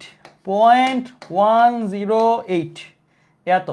দেখবা সবসময় এটা যদি পার্সেন্টেজে নাও, পার্সেন্টেজে নিলে 100 দিয়ে গুণ দিবা, মানে 10.8%। হ্যাঁ, সবসময় দেখবা কর্মদক্ষতার ভ্যালুগুলো নর্মালি, কর্মদক্ষতার ভ্যালুগুলো নর্মালি 100% চেয়ে কম থাকবে। তাপ ইঞ্জিনের কর্মদক্ষতার ভ্যালু কখনোই তুমি 100% দেখবা না। বাস্তবে এগুলো 20%-এর মধ্যে থাকে, 20%-এর মধ্যে থাকে বাস্তবে। হ্যাঁ, মানে কর্মদক্ষতার ভ্যালু সবসময় দেখবা কম, 100%-এর চেয়ে অনেক কম, সাধারণত 20%-এর মধ্যে থাকবে। হ্যাঁ, ম্যাথের খাতিরে আমাদের অনেক ম্যাথে 70%, 80% মধ্যে যাবে, কখনোই 100% হবে না। কেমনে হবে? কর্মদক্ষতার সূত্রই তো কখনো অ্যালাউ করে না। কর্মদক্ষতার সূত্র কি ছিল? সূত্র ছিল এরকম যে ইটা ইজ ইকুয়াল টু W/Q1। হ্যাঁ, W কে ভাঙায় লিখলে লেখা যায় এরকম Q1 বিয়োগ Q2/Q1। তাহলে অবশ্যই লব ছোট হরের চেয়ে, লব যদি হরের চেয়ে ছোট হয় তাহলে তো এটা ভগ্নাংশের বেলাটা অবশ্যই 1 থেকে কম হবেই। তো কর্মদক্ষতার মান সাধারণত কি সবসময় তাপ ইঞ্জিনের কর্মদক্ষতার মান 100%-এর চেয়ে কম হয়। ঠিক আছে, ক্লিয়ার, বোঝা গেছে? তাহলে আজকে এ পর্যন্তই রাখি, আজকে আর আগাচ্ছি না, এ পর্যন্তই আমাদের আজকের ক্লাসটা। ঠিক আছে, ক্লিয়ার? তোমাদের একটা হোমওয়ার্ক দিয়ে দিই, আর্কাইভ ক্লাসে এটা সলভ করানো আছে, এটার আর্কাইভ ক্লাসে সলভ করানো আছে, এটা নিজেরা ট্রাই করবে। এটা সব থেকে হার্ডেস্ট ম্যাথ তাপ ইঞ্জিনের মধ্যে, যত হার্ডেস্ট ম্যাথ আসতেছে। হ্যাঁ, the hardest of all, but সোজা, মানে চিন্তা করলে, মানে পারলে কনসেপচুয়ালি সোজা আর কি। হ্যাঁ, SW এটা আর্কাইভে করানো আছে। তাপ ইঞ্জিন নিয়ে সবচেয়ে হার্ড যদি দেয় এটা দিতে পারে। ওকে, ঠিক আছে, তাহলে আজকে এ পর্যন্তই রাখি। আল্লাহ হাফেজ তাহলে তোমাদের সবাইকে। ঠিক আছে।